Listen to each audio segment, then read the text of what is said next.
su número de teléfono será controlada y grabada. You have a prepaid call. You will not be charged for this call. Para aceptar esta llamada, diga o oprima ahora el 5.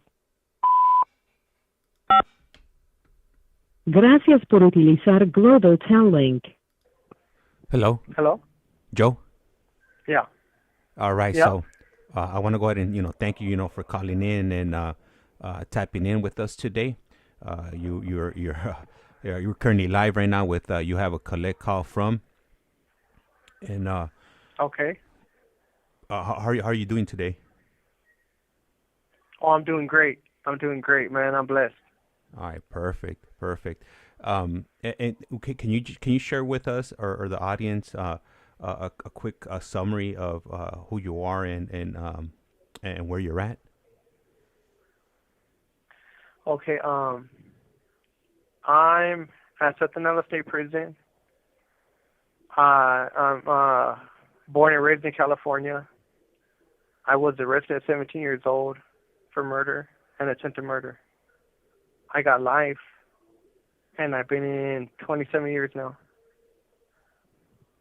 All right. I thank you for sharing that with us. And normally, the first question that I'll ask any of our guests or gentlemen that come onto this platform, it would be, what's your earliest childhood memory that you remember as a child?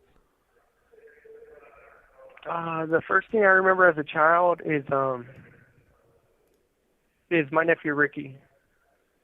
We used to have one of those couches this is the 80s, so we used to have the couch that you pull out and it's a bed. And we used to sleep on this bed, on the couch. And my other sisters would be sleeping in the other rooms and my mom or whatnot. And one time Ricky got his arm caught in the bed. And anybody that knows these beds, they'll know what I'm talking about. There's like a little gap, I guess. And his hand was in the gap and he rolled over. So he rolled off the bed. But his hand is still in the bed. So he broke his arm. And that memory, I remember because the authorities came, child service. Esta llamada y su número de teléfono será controlada y grabada. Child services, foster care, everybody got involved, and they took my nephew. So when they took him, I'm in a house full of women. It's full of sisters and a mom, no dad. So when they take him, my mom's always like, oh, the government, they're stupid. And, as a little kid, that's all I remember hearing was they were stupid. And they took my nephew. So that's like the first memory I got. And just a moment ago, you mentioned child services. And normally, yeah. I mean, from my understanding or any injuries I had when I was a kid, I don't ever recall child services getting involved. Do you know why child services got involved in this type of incident?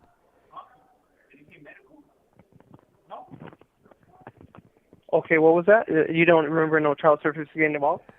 Yeah. So, would you happen to know why child services got involved in this particular situation? Oh, that I don't know. Like, I was a little kid. I was like 4 years old at the time. Oh, okay. So I don't know why they got involved or what happened, but I know they stepped in and apparently they seen something wrong or they felt something wrong and they took him. And the feedback in the house that I got was like, as it was happening that day, because, I'm sure my mother was embarrassed. The cops were over there and all this and that, right? So they were just like, from that day, I was hearing the government's stupid, they're stupid. And that was like a theme carried on throughout my childhood, even in my teens. Even until now, my sisters are all older now. And they got so much of my mother rubbed off on them that one sister will say, oh, they got LED lights. Those give us cancer. The government's trying to kill us. And, that sounds like, calm down, sister, And then another sister will say, coronavirus, the government's trying to kill us, But they all have that in not so much like I took it and ran with it, the government's against us. But they all have that because of my mother, So bits and pieces of them got installed for my mother, like, oh, the government's corrupt. They're always on this and that, So I still see it today in my sisters when they talk, and yeah, I find that funny, Yeah, I hear you, and it's a common thing out here. You do hear a lot about that. And I was just thinking about that yesterday when I was driving home from work this morning. They recently installed some of those LED lights on the lamppost at a stop sign, and and I'm like, Yeah, man, imagine if that's true, if they are, trying to do something with us or to us with those lights, but yeah. I mean, hopefully Well, my not. sister was, Go ahead. yeah, she was dead on. She was like, you better Google it, brother. Those give you cancer. And I was like, I'll Google it later. Yeah, I think everything gives us a cancer. Like the food Yeah, we're eating, because and I'm sure you guys I've read online before where they'll give you meals and whatnot or to prisoners that packaging that's labeled not made for human consumption. So they do that. And I've been so far, bro. I've been in prison so long that I was in two different prisons that gave us bottled water for a couple of days because there was high levels of arsenic, too high, so it was not safe for us to drink. And who knows when they caught that or when they because sometimes they know things and they don't do nothing about it. But when it got to a point where they actually said you can't give these prisoners no more water, they shut the water down in the prison I was at. They brought bottled water for 3 days, and then they gave up because it was too expensive. So they started bringing like tap water from the streets, I guess.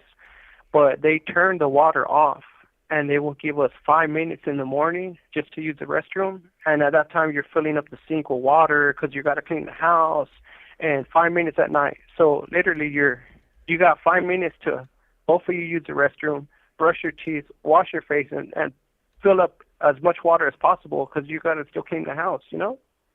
So, yeah, it's been bad in here sometimes. Man, and those are those instances or things that happen in prison that I would love to hear from our guests, and appreciate you guys sharing, just because these are the things that happen in prison. When you go to these places, a lot of things are out of your control. So it's not like you could buy your own water or get up and leave. You rely on the state to provide you with the care and needs that you need on a daily basis. And sometimes those needs are unfortunately they're not met. Yeah. Yeah, that lasted 2 months. Like both times, but both different prisons lasted about 2 months each. Man, that's horrible. That's definitely a horrible way, Yeah. to live. You would think, Yeah. the state would take care of you. At least at least meet your minimum, requirements as far as like hygiene and food and whatnot. But from what you're saying, it doesn't look like that's something that happens all the time. So, Esta llamada y su número de teléfono será controlada y grabada. So going Yeah, back. yeah, definitely not. Yeah. Go ahead. Finish up what you were gonna say. Oh, I was gonna say definitely not. That was at some prison, Salinas Valley State Prison on CR, and then the other prison was New Delano. Right when we opened it up, so New Delano was new, and that happened. Oh, so you've been on yards when nobody was on there and everybody was getting shipped in and everything had to get established? Yeah, yeah. I opened up New Delano, and another place I opened up was Tehachapi Shoe, waiting to go to Corcoran Shoe. Okay, so definitely looking forward, to hear those experiences. I'm gonna go ahead and bring you back to your childhood. Looking at it back now, how do you think your childhood was? Do you think it was a normal childhood or the type of experiences you had? How do you feel about them now? I'm sure when you go to these groups and whatnot, and these gentlemen, share their stories and whatnot. Do you share any similarities in their stories or the things that you guys went through? I do and I don't, because for the longest time I thought my childhood was perfect and normal, right? I say that because my mother spoiled me. Like anything I wanted, she gave it to me. the first Sega, the first Atari 2600, the first Nintendo, the first Super Nintendo. All those things I had, and other kids didn't have them, so I would be like the only kid in the neighborhood with it. So that blinded me to a lot, right? Because I guess it kept me occupied, and it didn't let me see the things that were not normal.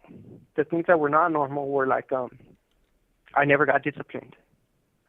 So because I never got disciplined, because she loved me so much, because she spoiled me, that kind of gave me a belief system that's like, I could do what I want, and I'm never paying a consequence. And for the most part of my life, when I was young, before I came to prison, that's how I believed. Now, some of that's through juvenile hall, too, because in juvenile hall, you'll go and you'll get busted for this crime or that crime, and they'll give you like a slap on the hand. So that kind of reinforced that belief system, like, I could do what I want, and they don't ever punish you. I came to prison, and it was kind of different. I came to prison, and the head gave me life at 17. So when I come to prison, I feel like a victim. I feel like, how could you do this to me? All these feelings are coming in. And then I tell myself, I'm going to be the worst I can possibly be. So now I'm getting in trouble, but now I'm like, well, I don't care at this point, right? So when I look back at everything, I see how dysfunctional I grew up. Now, with all the teachings, with all the self-help, through my participation, through all the things I learned, I can pinpoint almost exactly how my mind started changing, how it started becoming dysfunctional in itself. And when is that point that you realize that it changed? Okay, for me, it didn't happen like a snap of a finger. I didn't read a book, and all of a sudden the light turned on, and I was like, oh, okay, I get it now, right?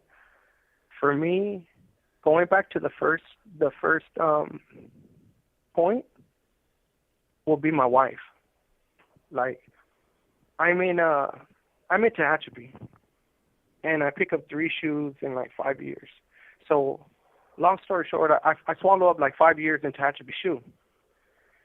And I meet a homie that came out on a prisoner website. And I'm like, oh, that's cool, And I'm like, in my mind, I'm going to get more shoe terms because I'm not changing at this time. So in my mind, I'm like, I'm going to jump on the website. Next time I hit the line, I'm going to get some pictures. I'm going to go on the website. I'm going to meet some people. And I'm going to take pictures. That way, when I come back to the shoe, I'll show the homies. Like, hey, look, this was my girl. I was getting visits. That's how primitive my mind was thinking, right? So I do that. I jump on a website in 2003. I meet about 10 girls. One of them becomes my wife. Like, one of them is outshining the other ones in every aspect. And I end up falling in love with her. I end up marrying her. And she brought a lot to me that I didn't have. And just knowing a normal person, it made me realize how broken we were in here and out there, My family, we didn't say I love you. Like, we didn't do that. So when I met my wife, I never said I love you to a girl on the streets either. So when I meet her, she will say that all the time. And at that time, I'm younger. I'm like 23, 24. And I'm uncomfortable saying it. So I just don't say it back. But eventually, chipping at me, I start saying it back. When I start saying it back, I start thinking, like, why don't I tell my mom that? So when those thoughts come to mind... Le queda un restante de 60 segundos. When those thoughts come to mind, I start thinking, not only do I not tell my mom that, none of my family tells that to each other. So I made it a point to start telling my family that. And in time, they all tell each other that. Interesting. Yeah. I can definitely relate to that. Not being, not having my parents tell me I love you. And it seems like it's a common thing, within our community, that they don't voice those type of feelings, towards their kids. Gestures. Yeah. Yeah, and with me, you Yeah. know. So I Go ahead. I broke that. I broke that with my family. I will tell my nephews. The phone's gonna hang up, but I'm gonna call right back. I will tell my nephews, "Hey, I love you," and I'll be on the payphone in prison, and they. All right, yeah. So it hung up. So want to go ahead and give a shout out to ICEMAN and to Richard. You know, really appreciate you guys tapping in and tuning in. And this is gonna be our newest guest here. It's gonna be Joe. And he's been down for quite some time. I believe he's been down so far 27 years. And you know, definitely gonna get into his story, and I'm sure he has a lot to offer and a lot of insight. The type of things that you subject yourself to when you go into places like this. This call is now being recorded. Global Tel Link. Usted tiene una llamada prepagada de Joe Perez. un preso recluido de la prisión estatal de Centinela, California. Esta llamada y su número de teléfono será controlada y grabada. You have a prepaid call. You will not be charged for this call. Para aceptar esta llamada, diga o oprima ahora el 5. Gracias por utilizar Global Tel Link. Hello. Okay. I'll just continue where I left off. I will tell my nephews. This is after I meet my wife, of course, and after I make a decision to try to implement this in my family. I'll call and we'll have 15-minute phone calls just like we're doing right now. And I'll be like, "All right, nephew, I love you," and the phones will get silent, and I would know like this is a man, you know. So I get it. I used to feel like that too. That word's foreign. So I'll be like, "Did you hear me?" And they'll be like, "Yeah." And I'll be like, "All right, nephew, I love you." And they won't say nothing back. And I'll be like, "All right, fool, I'm gone." Boom, I'll hang up. But I never stopped doing it. And in time, they start saying it back. And now all of them have kids, and they all say, "I love you." And we'll talk about that sometimes. And we'll be like, "It's crazy. Like, all the girls didn't raise us like that, you know?" And they were like, "Yeah, well, with my kids, that ain't happening, you know?" So we got better. We broke that cycle, you know? That's huge. That's something huge that you were able to accomplish with your family. And that's real quick. That's with no self-help at this time. That's with only the introduction of my wife. You know, I still have a whole lot to learn when that happens. You know. Yeah, and we need people like that in our lives, especially when we come from backgrounds like that. To kind of help us and show us that there is a different way, to show emotions and feelings, besides violence and talking down on people. So you're definitely helping out your nephews, with voicing your love, towards them, and that you care about them. So I'm gonna bring you back to you're growing up in your household and whatnot. So, okay. in the early years, when you're growing up, I'm assuming you were going to school, and you probably were out and playing out on the street. Can you share some of that with us? Your childhood growing up and the type of things that you would get into as a kid. Well, I'll just start from like 5 or whatever, right? Yeah. Video games always played a part of my life. So video games were there through it all. Arcades and household systems, right? But when I was little, I thought I was a little warrior, I'll have my little BB guns and we'll shoot birds and we'll shoot this and so the BB gun days were huge. So much that when we got older, we would have BB gun wars, like my street against your street, and it's all the neighborhood kids. and we'll wear like triple sweaters and eyeglasses. This is before paintballs and all that, and we would just ding each other up like 2 times a year, but when I started getting into like crime aspect, something taught me it was okay to do crime. So I want to rewind back to that. I go to Shakey's one day to play video games, to play the first Street Fighter in arcade, right? And I'm playing this video game. I'm addicted to it. I'm there like every 2-3 days at Shakey's. Well, one day I come out and my bike is gone. And I'm like, dang, man, my bike's gone. You feel, that's the first time I felt like violated. And you're a little kid, so you don't even know how to feel about it, but it sucks. Like, today sucks, man. So I walk back home, and the walk was so long, my mom and my sister are outside.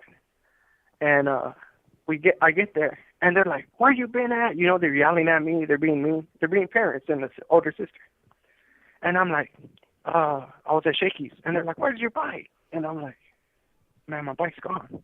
And they're like, what do you mean gone? And they're asking me 1,000 million questions that I don't want to answer. And I'm like, the bike's gone. Like, that's it. It's done. And they're like, you let someone took your bike? And I look at my sister like, are you crazy? Like, do you know who I am? Like, you think I'm going to let someone take my bike? Man, I was playing games, and I came out, and the bike is gone. I couldn't see nobody, Had I seen somebody, they would have never took my bike. And I'm a little kid, so they probably would have still took my bike, but in my mind, I'm King Kong, And they make this big ordeal, and they're like, I'm calling the cops. And at this age, like, you don't know nothing. Like, I'm like 7 years old, maybe. So you don't know nothing, but you still know. Don't call the cops. So I'm like, Mom, please. And I'm almost crying, like, don't call the cops. Whatever you do, don't call them. Well, they call them. And I'm like, damn, and now I feel embarrassed. I feel like retarded. I feel humiliated. And the cops come, and they're talking to my mom. And remember, my mom's like not government friendly, right? So she, like, cops and government go hand in hand to her, So she's talking to the cop, and she wants my bike back, and she don't know how to get no for an answer. So the cop finally tells her, hey, look, lady, we cannot pull over every kid on a bike to see if that's your son's bike.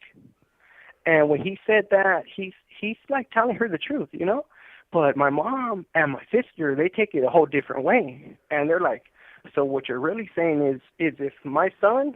Esta llamada y su número de teléfono será controlada y grabada. They tell the cop like this, what you're really saying is if my son steals another kid's bike, you can't pull him over and check if that bike's stolen.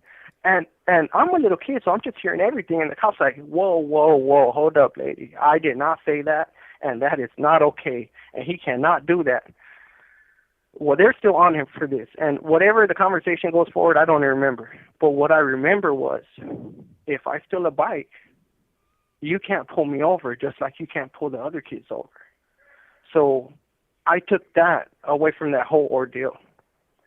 And that kind of taught me, like, it's okay to commit crime. And at that age, you're going to commit small crimes. So, but it was teaching me it's okay to commit small crimes. Now, I'm not saying no crime is good. Every crime is bad. But at that age, it was teaching me that, if I steal something, it's not that big of a deal. And the further you go down that rabbit hole, the bigger the crimes get, because you get comfortable in doing them. And now you feel safe doing them. And now you did them like 100 times. And now it's like, I'm not doing this crime no more. What's the bigger crime now? And what's the bigger crime now? And it just keeps going like that and like that, So I wanted to say that real quick because that kind of helped shape this warped belief system that I developed at a young age, Yeah, and that's big, because taking and picking moments and what certain things people say and using them to justify the things you do. I think it's huge. It's something that we tend to do a lot when we grow up. Whatever fits our narrative to get away with things or make things okay. Those are the things we stick to and listen to and hold on to. To get away or justify the things that we do. And absolutely. And if you don't mind sharing, would you mind sharing like where your family came from? Okay, okay. This is another contributing factor on all levels of dysfunction for my family, right? My family, well, first off, I'll start off with the only grandpa I know, my mom's dad. So he did a shooting in Mexico, and they ran. Like, instead of getting locked up, he grabbed my grandma, and he was like, I'm out. So his family had money, from what I'm told, right? They had a little bit of money, so they gave him a car. And this is in the days where the cars ain't even, like, only so many people have cars, because it's like cowboy horseback days, So they give him a car, they give him money, he takes my grandma. They have no children. They go from Juarez, Texas, I believe it's under Texas, under Tejas. So they go straight up. I believe it's Juarez or whatever Mexico state is right under Texas. They go straight up. And when they get up there, they land in El Paso, Texas. He builds their house with hand and clay, like if they're in Mexico or something. And the house is still there to this day, right? And the house is not like American doors that are square. It got like these round doors on the top. Well, he made this whole house. I find it amazing, right? But anyways, he had all his kids right there with my grandma. So him and my grandma have 12 kids. They have 6 boys and 6 girls. Now, my mom is one of the girls. My mom was watching too much Elvis or too much Marilyn Monroe, and she's like, I'm going to California to be a movie star. So her and one sister come out here. Now, the big point I'm trying to make is that all my tias and uncles, I didn't grow up with them. Like, we had no family support because everybody was in Texas. So my mama and her sister come out to California, and I don't know what the sister wanted to be, but I definitely know my mother wanted to be, like, in Hollywood type show business, or something. So she came out west. She landed in California, and the Hollywood dreams never kicked off, She started having kids and she had 5 sisters from one dad, and they're all 10 years older than me. My youngest sister is 10 years older than me. So the girls grew up together. They grew up like fighting with each other, wrestling, like going to school together, junior high, high school, all that. I came out 10 years later. So even though I have sisters, I always felt like I was the only child. And I know that sounds off, but that's how it felt, because I didn't have no brothers to play with. I didn't have the girls to play with because they were all older and they didn't want to play with a little boy. So that's like the dynamics of my family. Definitely interesting, with what you commented about your grandfather, leaving Mexico, due to some criminal act, Crime, and coming over to the U.S. and building a hand out of or a home out of clay. I think that you would be the first person that would share something like that with me and with the viewers. So definitely I know I couldn't build a house with my bare hands in clay. I'll be totally lost. I'll probably go ahead. Yeah, and the house is not all beat up. Like, it has regular walls that stand straight up. Like, it's not. I don't want to give nobody the wrong impression, but the door frames are round. Every door frame in the house is round. And my grandma, she's still alive, but my grandpa died. And but the house is still there. And their family in Texas, they're deep. They're like any other family. But in California, we're barely getting deep because my sister's kids, I have a lot of nephews and nieces, and then they had kids. So barely now, is the family bigger. And when a family's bigger, there's more knowledge, there's more help, there's more financial help, and there's more, you just got more people you could trust, Whereas when we were out here when I was little, it was like my household and nobody else, Yeah, so that everything pretty much just fell on your mom, right? Yeah. So yeah, definitely would be difficult. Your mom just upholding and financially supporting the household, opposed to now that you got more family out here, and you at least you got somebody. somebody to lean on. Yeah, and it's somebody to lean on. And in these days, there's no cell phones. So it's not like now, like you could go somewhere else and you could always call like, Tia Concha, hey, have you ever look at my son's doing this? And so you didn't have that, you know? So when she's spoiling me, I know she loves me to death, right? But there should have been a lot more discipline in there. And she didn't know that because, first of all, she's not around her sisters who are having kids and her brothers. Like, she's out here doing it on her own. And her sister, like, she lives in California but in a different part. So we didn't even grow up with them. We grew up, like, literally isolated. Le queda un restante de 60 segundos. And the only family that I did have, which, keep in mind, my 5 sisters are from one dad. So I was born from a different dad, you know? So nobody told me, but I had adopted the thoughts. Like, my sister's family, that's their family. Like, I don't got them, you know? So, esta llamada y su número de teléfono será controlada y grabada. So my sister's cousins, they would introduce me. Like, oh, this is my brother. Hey, that's your cousin. But in the back of my mind, I'll be like, you ain't my cousin. Like, you're their cousin, you know? And I don't know where I got that from, but I definitely felt that as a kid. And let me ask you, with your sisters, what place do you fall under? Are you like the youngest, or you're the oldest, or I'm the baby. Okay, so our call was disconnected. I was looking at my timer that I got up here, but sometimes the conversation gets pretty interesting, so it's kind of hard to throw that out there. So he should be calling us back shortly, and this would be our newest guest here, sharing his life story. And I do see you guys in the comment. Really appreciate you. I see one of our newest viewers here, Righteous Monkey. I want to go ahead and give you a shout out. Really, really appreciate you. Throwing that out there. To hit the like button. I really appreciate that. That's definitely gonna help us get into the algorithm and spread this message here.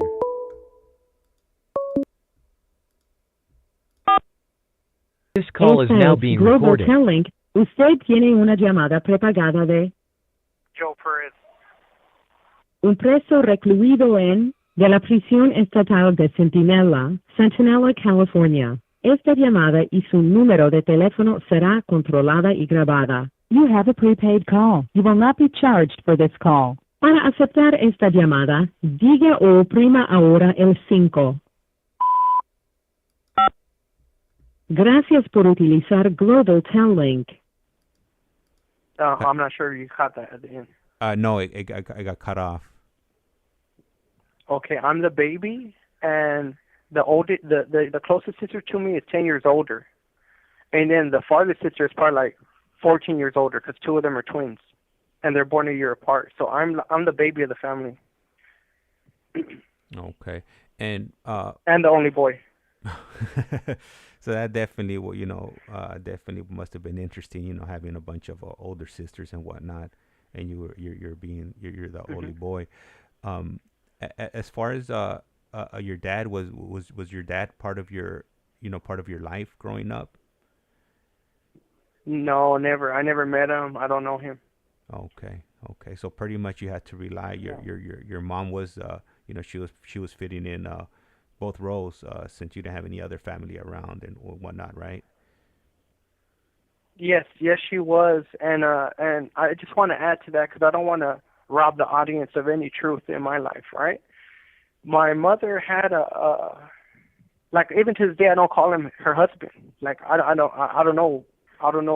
That's part of my dysfunctionality, But she had a man in her life when as far back as I could remember, and it's the same guy, but he's not my dad, But I never called him dad, and more to that, I never even would talk to him.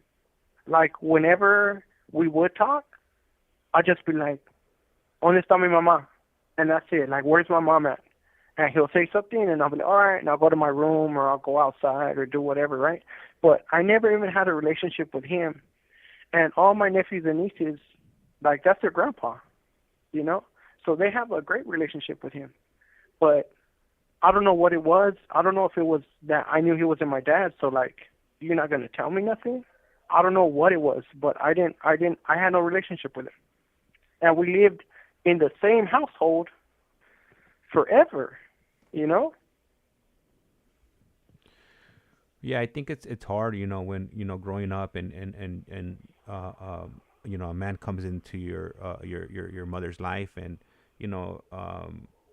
if that adult doesn't make any attempts to make any connection with the child, then it's definitely gonna be hard too. But it's also a two-way street, because I know I was in the same boat as you, as far as my mom being in a relationship with another person besides my dad, and I never looked at him like that as a dad figure.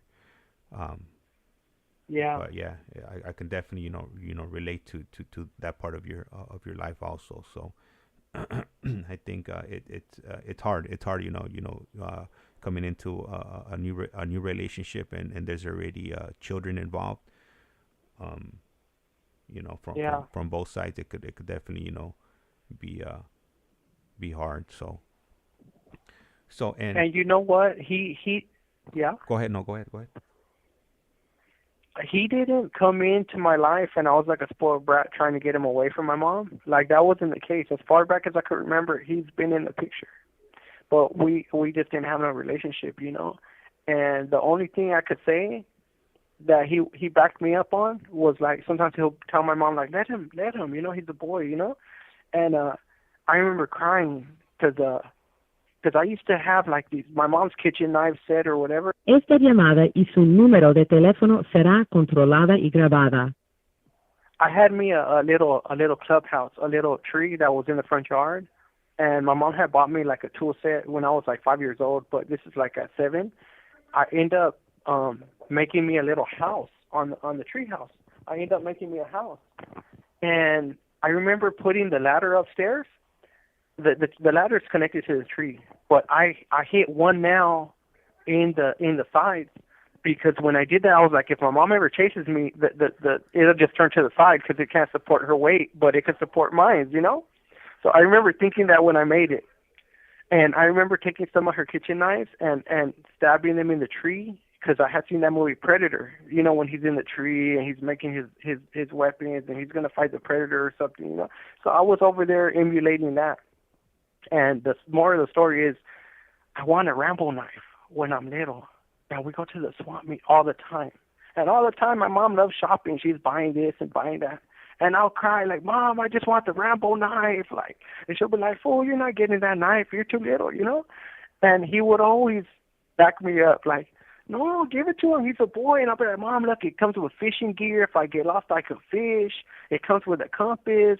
If I get lost, I can find my way home. And she would never buy it, but she ended up buying me that Rambo knife because of him. And I always thought that was cool, but I never even thanked them for it, And let me ask you, and I just thought about something. So back in the days when we used to buy cereal, if you would, they would have like a special offer on the back of the cereal box, like spy glasses or some type of little little toy. Did you ever cut out like the UPC codes, mail it out, and get something in the mail? No, I never did. The only thing I remember like that is, like, McDonald's will give you like a little monito in their toys sometimes when you buy food from them. Yeah, that's the type of things I did. I would cut out like the UPCs and whatnot, like to get those cool little prizes or whatever. But back to you. Don't wanna digress and take away from your story. So it looks like he did back you up on certain things. So I mean, that's always nice having somebody on your corner. And going back to your sisters, did your mom treat your sisters differently than you? Were you able to do absolutely? Absolutely. My sisters were so jealous of me because okay, it goes back to my mom being here alone.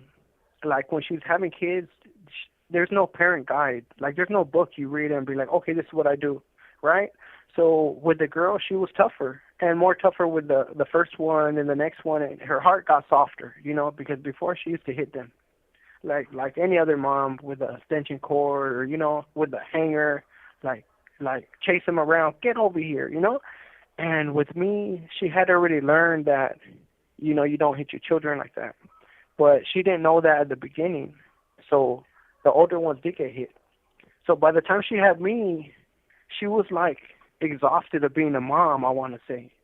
She was tired of chasing the kids around. She learned not to hit you, you know.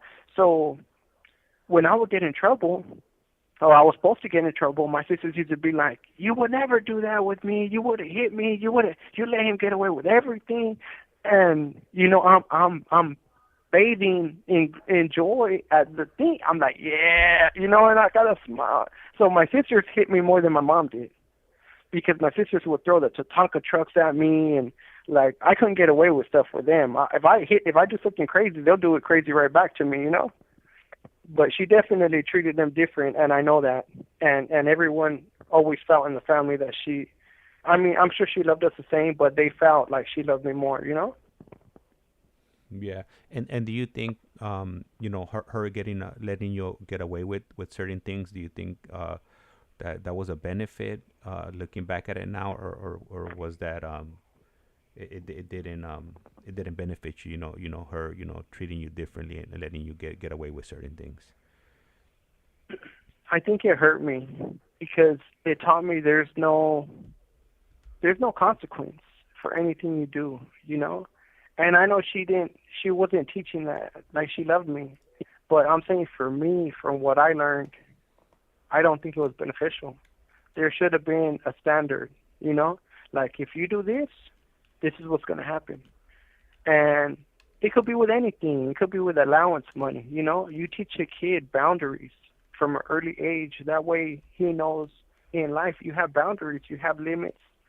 You teach them goals so they can strive for something. Like I didn't have none of that, and I'm not blaming her. I don't want nobody to think like I'm bashing my mom. I love my mom, but those kind of things I think they were missing. And again, that goes to like, you know, the dad's supposed to be the tough one, or the dad's supposed to be like, hey, don't do that, boy, or you know. But she didn't have that, and you know, in the mom now, like we're more educated as a whole. As generations get older, we're more educated. So mothers can do that now if they're a single mother. They could be like, no. You know, the women I've talked to that I didn't grow up with, like I try to tell them, you know, you need to tell your child this, and they'll be like, no, and sometimes I explain it, and they're like, okay, I get it, I'm gonna do that, and I'll be like, yeah, cause I grew up like that, and you don't want your child where I'm at. I'm not saying he's gonna do all the crazy things I did, but you know, you can help prevent things with little baby steps here and there, you know. Yeah, definitely.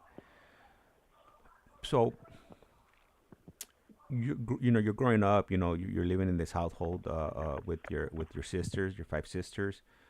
You know, how are you doing in school? Are you going to school at this time? Oh yeah, I'm going to school, but this is like kindergarten, first grade, second grade, third grade, all that, right? So when I get older, I'll say when I get around 12 years old, I remember being at somebody's birthday party in my family, you know, and we had a small family, so our get-togethers, like everybody will go over, you know, and my sisters already have kids at this point. So we go to a birthday party, and I remember thinking, you know what, I'm a man now, and I'm a little kid. It's funny because when I look back, I see how crazy I was, but in my age, I'm like, I'm a man now. And that's it. And I remember telling myself that. And then when my birthday was coming up and they're planning a birthday party for me, I tell my mom, like, hey, I don't want a birthday party this year. And she's like, what? And this is completely new to her because it's the first time we're doing it. And I'm like, no, matter of fact, I don't want a birthday party, and I want you to start giving me money. And she's like, what? And I'm like, yeah, like for lunch and all that, like I'm a man now. I'll take care of myself. And my mom was like, little boy, where are you gonna get this money from? And I'm like, don't worry about that. I'll get it. I'll do what I do, right? And she would still give me money, but she started giving me presents because I was like, I don't want your presents. I don't want this is how spoiled and mean I was being, you know. I don't want your presents because you buy me stuff that I don't like. So if you want to give me anything, just give me $20 or $50 or something, you know. Like I'll buy what I want. And what she didn't know at the time was I started stealing. Well, I don't want to put crimes ahead of other crimes, right? So what I did was I started stealing houses, and I only stole like 4 houses, but still it was 4 houses I stole from. I'll explain this. We will go to school, and in school there's like a rich part of the city, and then there's like where we're at, the poor side, you know?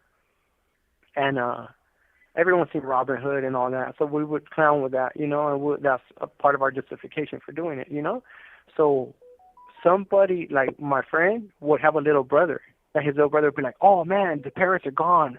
Oh, this time, 8:30, he goes to school, and we'll look at each other, and me and my little client partner, we ended up going and stealing from this house.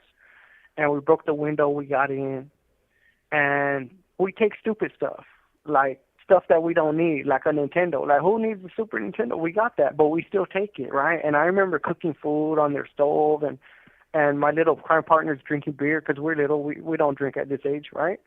So he's doing that, and we take like jewelry, we take like little stupid stuff, and we fill up our backpacks, and we go home.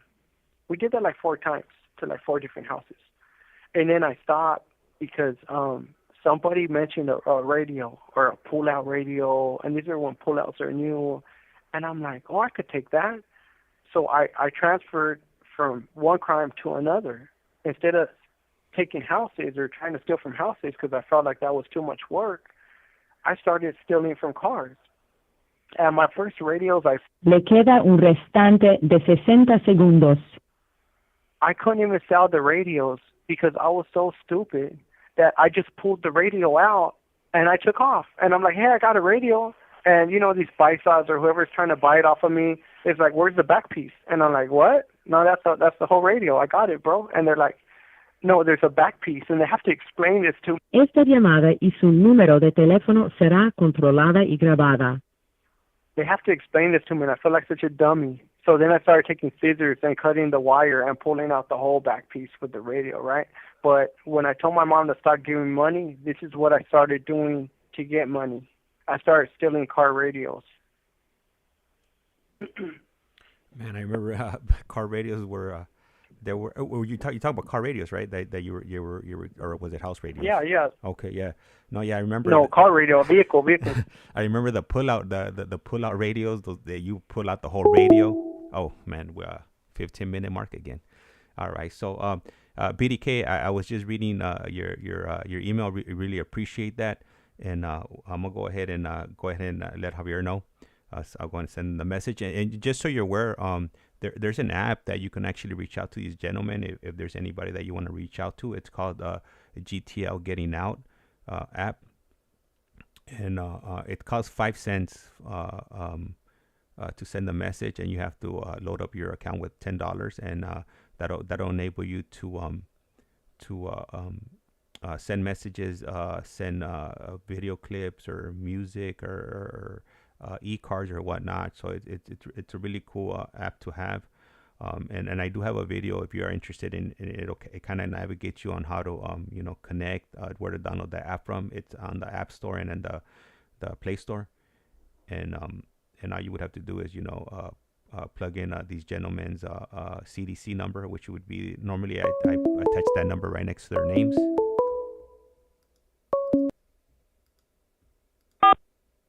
This call is now being recorded. Global Telling. Usted tiene una llamada prepagada de Joe Perez. un preso recluido de la prisión estatal de Centinela, California. Esta llamada y su número de teléfono será controlada y grabada. You have a prepaid call. You will not be charged for this call. Para aceptar esta llamada, diga o oprima ahora el 5. Gracias por utilizar Global Tel Link. Hello. Hello. All right. So Yeah. yeah. So I remember the pull-out radios. Man, they were huge. Like the first ones. You would have to pull out the whole Yeah. the whole radio. Are those the ones you're talking about? Or are you Yeah. talking about the faceless, the ones that you would just take off the face? Exactly. No, the D faces came out later, but I'm talking about the actual pull out where it's a big old brick you're walking with, you know? Man, yeah, it's funny, man. I remember those radios, man. My cousin used to have one in his Suzuki Samurai. He used to pull out the whole radio, have to put it back in every time Yeah. he left because yeah, back in those days, stealing car radios was huge, So you definitely didn't want to lose your radio because you're gonna be driving Leave around. it. Yeah, without any tunes, so that definitely wasn't a fun time if you got for your car radio. Yeah. Yeah. And Absolutely. and what age was this that you were doing this at? This is about 12 years old. This is about 1992, 1993. This is around there. And at that age, what were you doing with the radios? Did you have somebody that sell them for you exactly? What were you doing with them? I would take them home and I would sell them myself. And, you're always, like, at that age, I always had my friends that were that age and going to school with me, but you always had older friends, too. And they'll be like 15, 16, 17. And then you had the older people that were like 21, 22, 23, and those are the kind of the people that are buying the radios from you, And these are just people that know you from the neighborhood. They know that's a little mocoso, that's, and I'll be like, hey, I got a radio, you guys want to buy it? And I would always sell them for $100, And, for the better part of my criminality, I stole, I stole radios, I'm sharing that, but it escalates. Like, I end up stealing a whole lot more radios from cars until I actually learned how to steal a car. And then when I steal a car, my friends taught me how to steal a car because they were bums and they didn't want to walk from one side of the city to the other. So they're stealing cars like the term joyride, But when they taught me how to steal cars, my mind didn't think I'm going to steal a car because I need to drive somewhere. That was completely out of my mind. My mind told me, you only steal a car. Esta llamada y su número de teléfono será controlada y grabada. You only steal a car if it's bringing you money. So if your car don't have rims, if you don't got dents on it or IROCs back then, or if you're in a Chevy truck like a Suburban or a Yukon, if you don't got Boyds on it, if you don't got, you got to have rims on it. You got to have a system on it. Those were the cars I ended up stealing. And my friends didn't catch on to what I was doing, or they didn't care, and I started making it like a business. I was like doing it for all money. I was like a chop shop without the chop shop. Like, I didn't know nobody who owned a chop shop. I couldn't take the card somewhere and they'll do it. I was doing everything. I'll take the car, I'll take the rims, I'll take the system. And it got so bad where I had a refrigerator in the homie's garage. It was like a hangout spot. And I started putting radios in his refrigerator that don't work. And the refrigerator got filled up with radios. And it started being like a ghetto swap meet. Like, all the paisas and all the girls that were coming of age, that were getting their cars, everyone started coming to me in this little garage. And they'll be like, hey, I need a radio. And I'll be like, well, open up the fridge and grab one. And a lot of people never been here. So they'll be like, huh? And they'll open it up. They'll be like, damn, like, what the heck? And I'll be like, yeah, you need rims. They're over there. You need it. And it was just this criminality was, I was justifying it like this is my job. I actually took it like a job. I started buying scanners. I bought Slim Jims. I bought this. I bought that. I was investing on being a better criminal, And that's a huge, like, you got to be out of your mind to be thinking, like, this is normal. And yet I did it, And was this also at 12 that you had set up this little garage and you were selling all these illicit? No. radios. No, this was in at 12. At 12, I was barely learning how to steal. Remember, I was so dumb I didn't even know the back of the radio. Yeah. So this is my progression. This is me evolving as a criminal. You know, I didn't know when I was 12 years old that I would be stealing cars in the future. I did not know that. But as fate would have it, as the knowledge that was given to me, this is how you steal a car. All my friends stayed stealing cars, and they were not making no money. I was like one of three guys, and us three guys, we kind of ended up gravitating towards each other, and we kind of started sharing, we will call them missions. We'll be like, hey, let's go on a mission, fool. And that meant we're going to go get a car. I mean, that could mean anything, but at this point in time, that was like, hey, let's go on a mission, we're going to go get a car, and we'll share the profits. So us three, we kind of turned it into like a business, you know. But on my own, before those other two were added, I already had like the business going, you know. And I took it so much like a job that I quit going to school because I'm 2 months in the 9th grade, and I quit going to school because I'm like, I cannot stay up in the morning when I'm thieving at night. And that's what we used to call it. I'll be like, hey, fool, take me, and I'll fill up your gas tank. Where you want to go? Let's go thieving. Let's go thieving. And we'll go drive through the city, and, you know, I'm taking so many cars. Like, I can't find cars in my city. So I'm going to the next city and the next city and the next city, and I'm going all the way by San Diego border, you know? And then I go all the way in L.A., and I ended up getting busted in L.A. and going to LP, Los Patrinos. And when I'm busted right there, I'm like, oh, heck no. My mom's never going to find me. This is like in the middle of a golf course. This juvenile hall's hidden. So I'm by the way, I'm from Riverside County. So when I'm in LA thieving, I go to juvenile hall, and all these little ghetto babies right there, they're like, you know, where you from, fool? And I'm like, oh, I'm from Riverside County. And they're like, what are you doing out here? And I'm like, fool, I'm thieving. I'm coming up. And they looked at me so crazy. These fools are like, we go out there to steal. And I'm like, well, you ain't going to my city because ain't nothing out there to steal no more, you know? And, you know, we're stupid in our criminality. We're laughing and telling jokes and all that. But that's how entrenched I was in, you know, being a criminal that I didn't even consider myself a criminal. I thought this is all justified. This is how I get money. I'm not doing that big of a crime, you know? So I was justifying the whole thing. And that first time that you ended up in Los Padrinos, was that the first time that you had ever been to a juvenile hall, or your first time being arrested, or had you already had some arrests under your belt? Yeah, I already had arrests under my belt. I had already got arrested in my county. I already kind of knew how the system works. But when I went to LP, I was introduced, and this only adds to my criminality in the future, right? When I went to LP, I was introduced to like a corrupted staff, right? Because in my juvenile hall, the staff don't encourage you to fight. The staff they don't play that. They dress appropriate.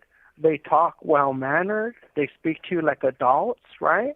So when I went to LP, you got a staff member, and they're shaking the mace like, get it in, get it in.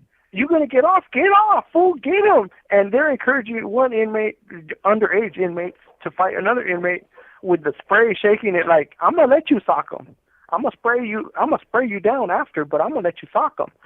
And I was like, that's so ghetto. Like, I just loved that at that time. I was like, they're raw right here. This is where I need to be, you know? And again, the criminal thinking, right? And I want to say something too. When I was stealing cars, remember I was talking about justifying it? Well, that goes back to when I'm a little kid and they steal my bike. That goes back to that cop. Remember I told you, like, that scene taught me it was okay to do this. And I'm not justifying it now. I'm just trying to explain my thought process back then on how it was, you know? Yeah. Man, Esta llamada y su número de teléfono será controlada y grabada. The Los Angeles County juvenile system was definitely a real eye opener for a lot of the things that did happen. I did witness a lot of those things, you know, going through my journey through the Los Angeles County probation department, juvenile hall system. and it was. Yeah. I saw many things, there, staff doing and whatnot that looking back at it now, was Yeah. was totally not right, to introduce to children. I mean, at that time when I was a kid and It's I saw child these abuse. things, yeah, yeah, no, I mean, there's no other way to put it. It was child abuse. But at that time, when I was a kid, I was like, oh, Yeah. it's cool. Like I had this one staff. He used to go. His name was Mr. Ross. He was an AB unit, and everybody thought he was real cool. He was an older black guy. I was dressed fly. Had polo gear, nice shoes. I was, dressed well, and a lot of the kids, would Yeah.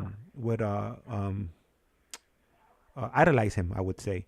And I remember when this one time we were, Yeah. we were hanging out with him in the control center, and he was showing us pictures of him getting head from a female, and we thought that it was like the coolest thing, like this older dude showing like some 12, 13 Yeah. year old kids, these type of pictures. But looking back at it now, that wasn't cool, like No, I that's mean, inappropriate. yeah, Yeah. And you don't realize at the time because you think you're older than you are. Like you think you're a man already. You think like, oh, he's showing me, that's cool. I'm a man. That's why he's showing me. So it's all this false sense of belief, but on their part, it's inappropriate. Like you're working at a job with children. These are under 18-year-old kids, and you're doing that. We're around the same age. So I don't know if you remember in LP that the cop that was at the court. He was a taller black cop, right? And that day, I seen him pound in. I don't want to say pound in like he crushed their skulls. He didn't do that, but he pounded their heads because they were three Mexicans tried to jack one white boy for the shoes because in LP you take your street shoes in there, and they were trying to jack him, and he seen that, and everyone's standing up because they're ready to fight, and he hit them in the head like 3, 4, 5 times until they sat down, and then he just will go to the next inmate and do it again, and he was doing that, and I was like, yeah, these are definitely not my juvenile halls because the staff will not just mistreat you like that. Like that's abuse. Again, that's child abuse, But he said something that I stuck with. It only added to my criminality, right? Because I was already lost right here. I was so lost right here, right? He told all of those kids, and he told the whole room for that matter. He told them, all you fools right here are wannabes. Everybody in this room is a wannabe. And, you had G's in there. Like, everyone's thugging it out. And he's calling us all wannabes. And he says, you know why you a wannabe? Because you ain't got life. Because your homeboy that you're trying to chase, he has a life sentence. And right now, you just a bunch of wannabe ass. And he goes on one, right? But I never forgot his speech. And in my head, I'm agreeing with him. Like, you know what? He's right. We are wannabes. We don't have the life sentence yet. And that was, it was an ugly moment. Because in my mind, it's making me more hungry. Like, you know what? You're right, fool. I'll be back. And that shouldn't have been like that. Yeah, I know. You know what? As far as LP, I only went there once, and it was only for like a day or two. But I did witness some of those things, up in Sylmar and also Central Juvenile Hall, where the staff members, would put their hands on kids, either punching them or, even worse, slapping them, humiliating them in front of our peers, which definitely wasn't cool. Exactly. What are you gonna do? Like you're a kid. You're probably like at the most you're like 100, 110 or 100 pounds, and a staff member slaps you. You're averaging 5'5". Yeah. Yeah, you're averaging 5'5". Against an adult that's probably 6'2". And he outweighs you by 100. Le queda un restante de 60 segundos. Yeah, you can't do much. I agree with you. Even if your brain tells you like I could beat this man, but when you actually try, physically you're not capable of it. And not only that, if you are, they're gonna blow their little whistle or push their alarm, and you're gonna have a bunch of other staff members come jump on you, probably break one of your arms or even worse, So that's you definitely want to be mindful when you're in those type of situations too. So or even worse, assault one of them and hurt them bad, and then ending up in YA, which was another horrible dilemma. Yeah, that you would be on. I remember this one time I had got back from court, and You know what? It's about to cut off. If you want to call back, and then we'll go ahead and continue. Okay. Okay. All right, perfect. Yeah, good thing I got that timer. You know, I look up and I'm able to tell exactly how many seconds I got left before this call gets cut off. But you know, I want to go ahead and welcome all of you. You know, a big shout out to all of you for for coming in and tapping in, and really appreciate the support here. Who do we have in here? We got ICEMAN, we got Richard, we got let me see, we got Biddy K, we got LA Analyst. Who else do we have? And I know we got Righteous Monkey.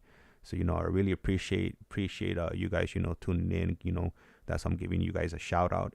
Because pretty much, I mean, if you guys weren't watching this, then you know, I wouldn't be here, and I wouldn't be having these gentlemen come on. You know, it's been a slow and gradual, you know, progress. You know, picking up the numbers.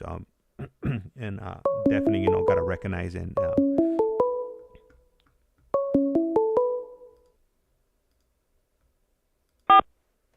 This call is now being recorded. Link. Usted tiene una llamada prepagada de Joe Perez. un preso recluido de la prisión estatal de Centinela, California. Esta llamada y su número de teléfono será controlada y grabada. You have a prepaid call. You will not be charged for this call. Para aceptar esta llamada, diga o oprima ahora el 5. Gracias por utilizar Global Tel Link. Hello. Yeah, I'm right here. Okay, so you know how earlier on when we were speaking and I mentioned to you that we run this live and that people will ask questions or put comments and whatnot. So I want to go ahead and you know absolutely share some of the names here that you're probably going to be hearing out, or they're going to be asking you questions on a daily basis whenever you come on. So the first person I'm gonna shout out because it's the first person that came into the chat would be El ICEMAN. He's one of our you know biggest supporters and viewers. You know he's normally in here and other on other streams. And then we also have Richard. We got Righteous Monkey. He's this is the first time I've ever seen him in the chat, but he's definitely been participating in the chat. And who else? We got Biddy K. We got LA Analyst, and that's all I see for right now. But you know, we always have a steady stream of viewers, you know, listening to these stories, making comments and whatnot.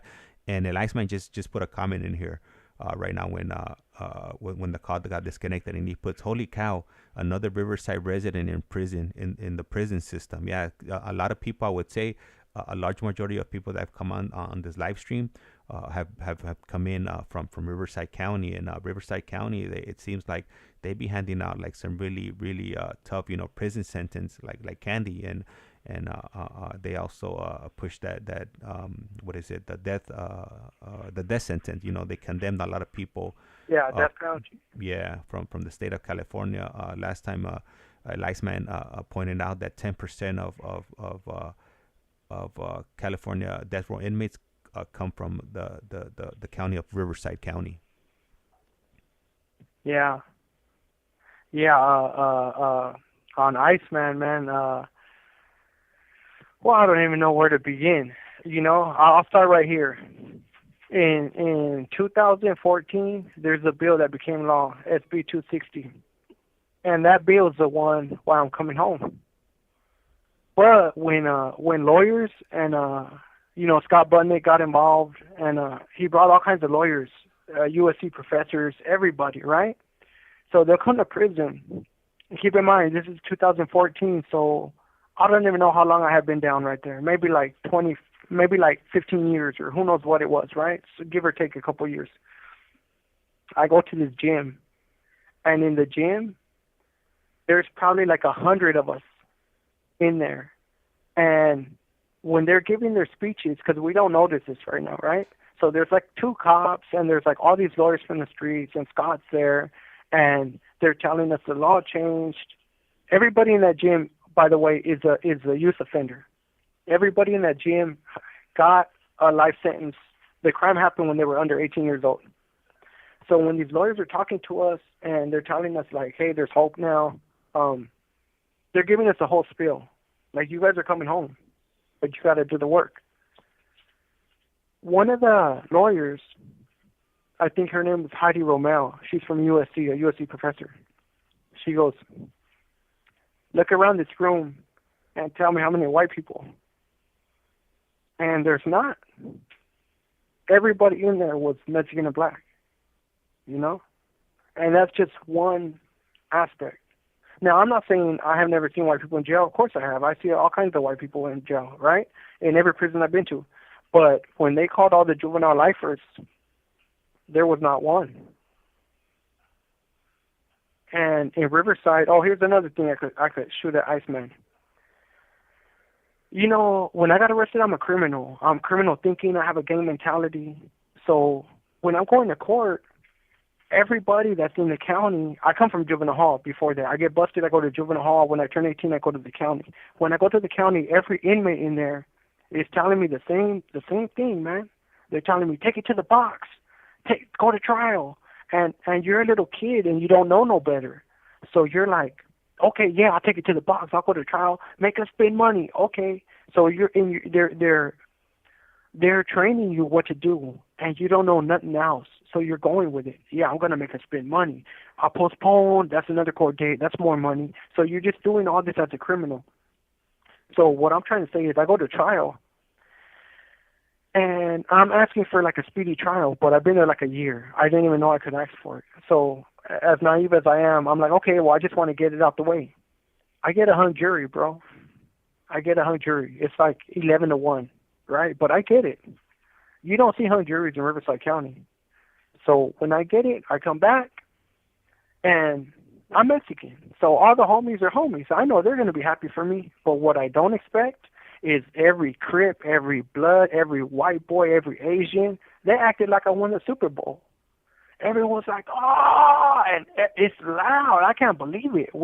Everyone's going crazy. It's like a party. It's like if we were on the streets, everybody would be going to the liquor store. It's like that. And I'm feeling it. I'm like, I don't know why everyone's happy, but I'm feeling it, and I'm happy too. Like, hey, all right, that's what's up. And they're like, fool, go back. So what do? I go tell the lawyer I want to go back as soon as possible. And in its mind, I'm taking it to the box. I'm going to get out on appeal. Like everyone says, oh, you'll come back on appeal and beat it. They give you so many lies that you don't know are lies. And they don't even know they're telling you a lie because they believe it because the next man told them. It's the blind leading the blind. So I go to my second trial, and guess what?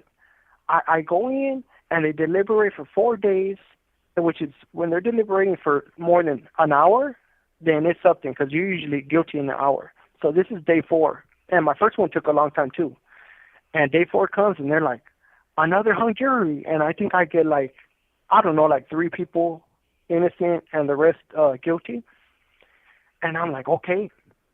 And I come back, and now I know how everyone's going to react to this. They're going to be like, oh, this is cool, right? So I go back, and now I got 2 hung juries. And I go back, and we're all celebrating. Oh, they're wasting the gang of money now. And you don't even see that you're almost going home. Like, you're so naive and so stupid that you don't even see how big this is, right? You just know everybody's happy. I just knew everybody was happy at the time. So then I'm like, I got 2 hung juries. I know that's good. And I tell my lawyer, I tell myself, I'm going to ask for a deal now because I want a deal. Like, I think I deserved it. I'm still in the criminal mindset, I'm not even taking responsibility. Like, in my mind at this time, I didn't do nothing wrong. The only wrong thing that happened was my friend told on me.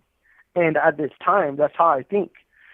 So I go ask for a deal, and it takes him like 8 months, 9 months, and he comes back, and he's like, hey, I got you a deal. And I'm like, oh, yeah, what is it? And I'm all excited. He's like, 15 to life. I'm like, get the hell out of here. I'll probably say more words than that, cussing him out and like.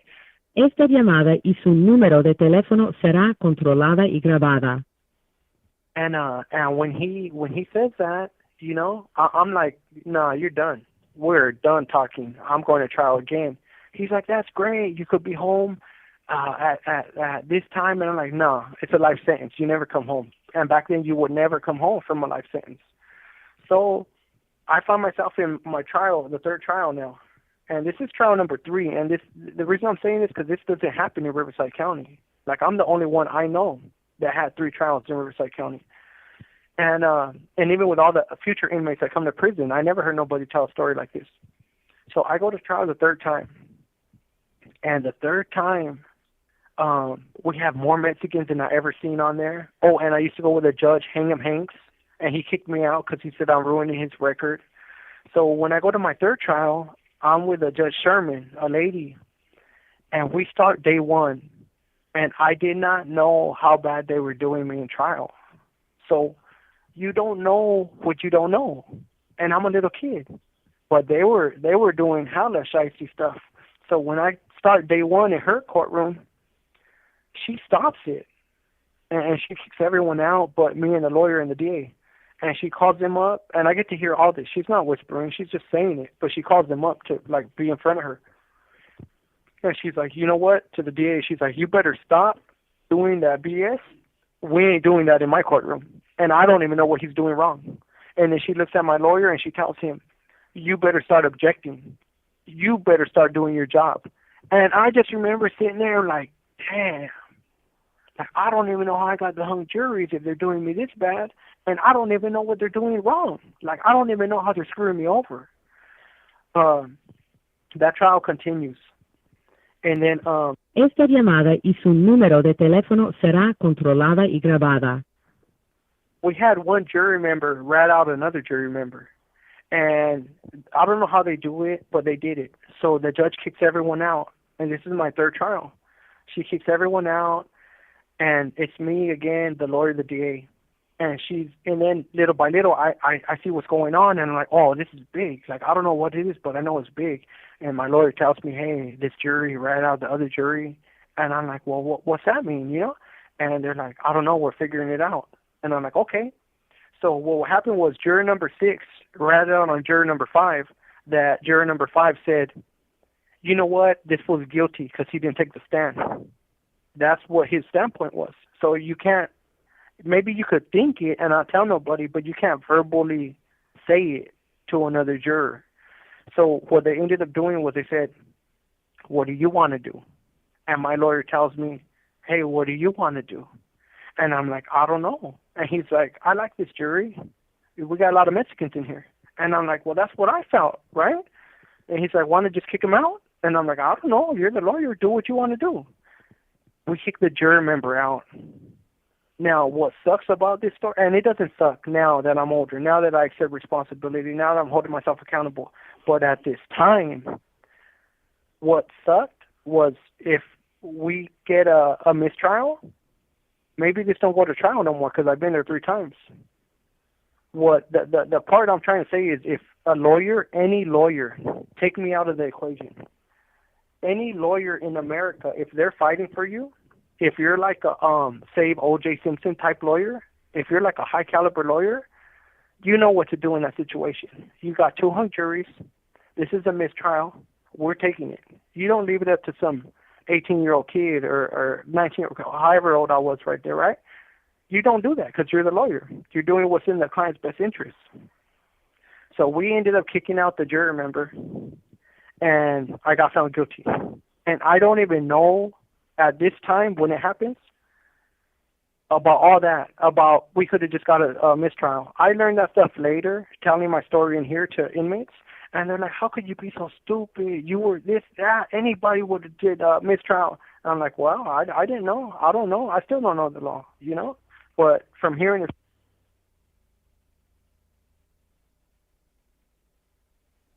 Hello. These GTL tablets be acting up sometimes, so hopefully he comes back sooner than later. So I guess that answers your question, Iceman, if he was offered a deal or not. I guess his deal was 15 years to life, which, like he said, wasn't a deal. You know, at that time, California, it could have been 1 day to life, and you were never going to come home. I think at that time it was a 1% chance of coming home. I'm going to go ahead and disconnect the call because it looks like he's not coming back, and hopefully he calls back in the next few moments or not. And then we'll go ahead and continue. And I have to bring him back because we definitely just went over a huge moment in his life. You know, we went from juvenile hall, and then we went over to his court trial. So I'm gonna check if he wants, you know, get into the details of what happened before this jury trial, and and we'll see where we go from that. I know the last few interviews that I've done, and there we go, he's back.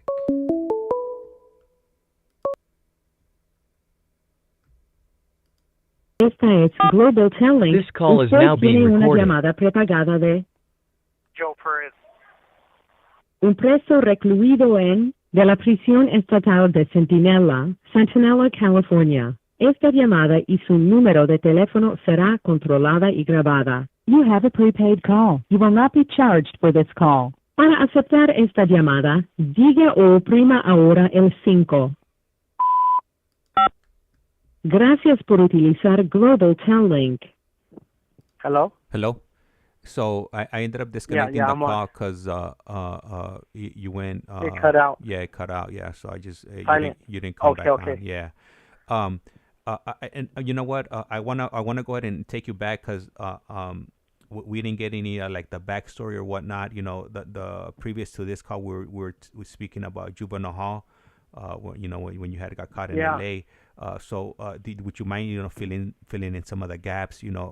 As what happened to once your mom figured out that you were in juvenile hall. Did she come pick you up and did you end up on probation or anything out like in LA County or how did they handle it? Okay. This is how I don't know how they would have handled it, but this is how I handled it. We went in for a carjacking, right?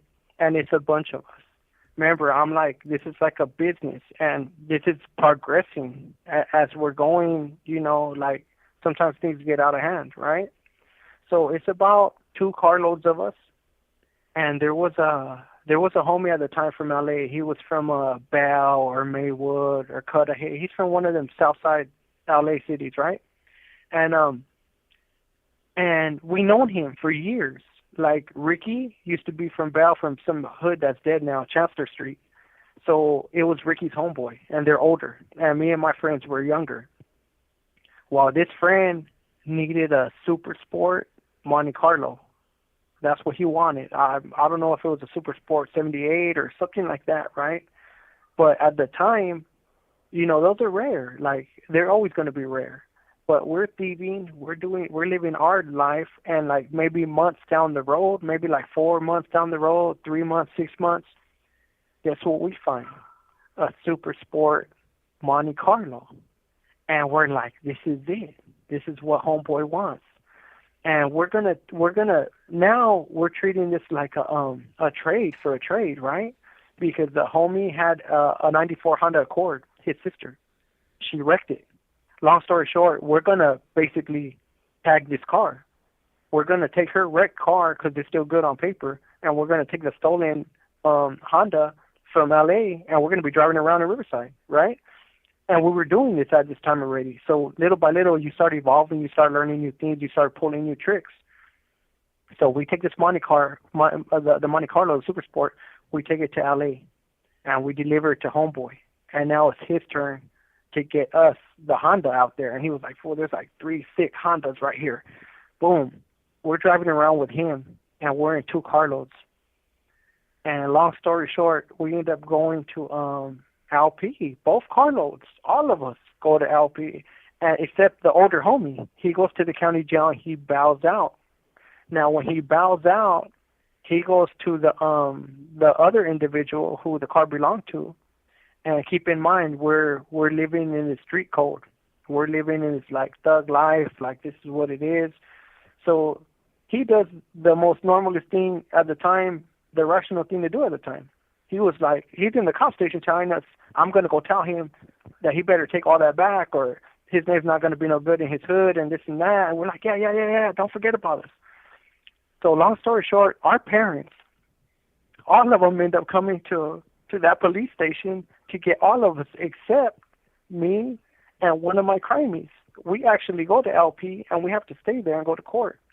And everyone else got released that day, and they're going to go back to court on their own, right? And the older homie went to the county, bowed out, and then lo and behold, he honored his word. He went to the individual that lost his Honda Accord, And he told him, hey, fool, we don't do things like this. We don't call the cops, and we don't say this, and we don't do that. So I don't know what you're going to do, but you better make sure my homies don't go down for this, or that's your name, I'll burn that up in the streets. And that guy came testifying, and he came saying, like, he made it all up, and he did all this, and, they're not buying that, but it's helpful because it's contradicting to what we're saying, and we're not admitting nothing.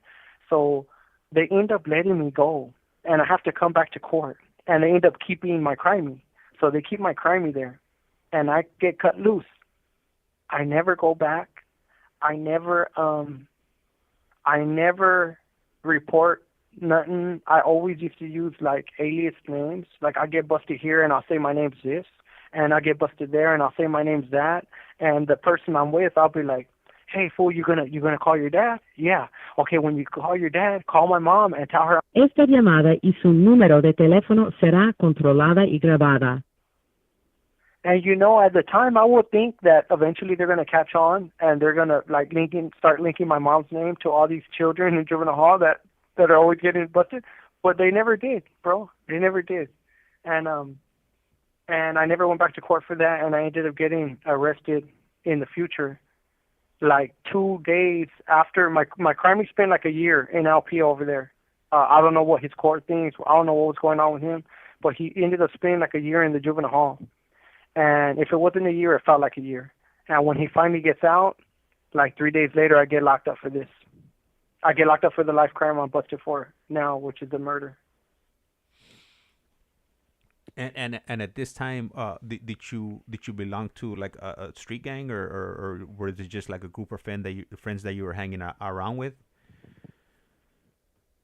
No, I didn't belong to none, and the group was big because there wasn't one. I was. Well, I should rewind here. When I'm a 12-year-old kid and I say I don't want money no more, and I'll start selling car radios. At the same time, parallel with that is I find what I think is going to be my future job forever. And I fall in love with, I've always been in love with music, but I really fall in love with it. And I'm like, I'm going to be a DJ. So when I was selling car radios, and even when I was selling cars and all this money I'm making, I buy myself a DJ system. And it's not fast. It's like, take 1200 Technique, boom, $500. The Needle, $50. It's like bit by bit. But I was a DJ, and I want to say that because I was a DJ for years. So that, I had so many friends. I had so many gang member friends with different gangs because I don't belong to one, so I can go to all of them, right? Like, there is no bias when I show up. Everybody loves me. And then on taggers, I'm part of everyone's crew because, again, nobody, like, I'm just good. Taggers, ravers, rebels come out later, and I'm good with them too. So I have so many groups of friends at this time. But the crime itself didn't happen like over a group or over my friends, right? The crime itself happened over me. Because remember, I think I'm full of myself, I'm egotistic, I'm prideful in the wrong kind of prideful things I'm about, right? I think I was exposed to gangs earlier on in age where we were so little. If you had really got jumped in, they will make you get jumped in again when you're like 12 years old because they're like, we're not going to honor that. You can't get jumped in at second grade and think you're from the hood, right? So I was exposed earlier on, and I developed this attitude like I am superior and nobody is going to treat me less than. And the moment you treat me less than, that's the moment we're going to have a problem, and I'm going to show you who you're tangling with because apparently you don't know who that is yet, That's, in a nutshell, that's why I committed my life crime, Yeah. So you I think being a criminal and the setup you had was pretty smart. Instead of limiting yourself to one set of a group of friends or a crowd, you could hang out with everybody because you didn't have any type of gang affiliation. And then to top it off, everybody loves a DJ. You're the one that gets the party started and whatnot. So yeah. So yeah, you definitely had a good place amongst all your friends. So that definitely you're definitely ahead of your time when it came to that one. Yeah. So yeah, I was yeah. Go ahead. Go ahead. Oh no, I was just gonna say because in my earlier years, keep in mind my sisters are older, so they have boyfriends at the time that were from like they're from like Edgemont and PMV, and those are like local gangs, right?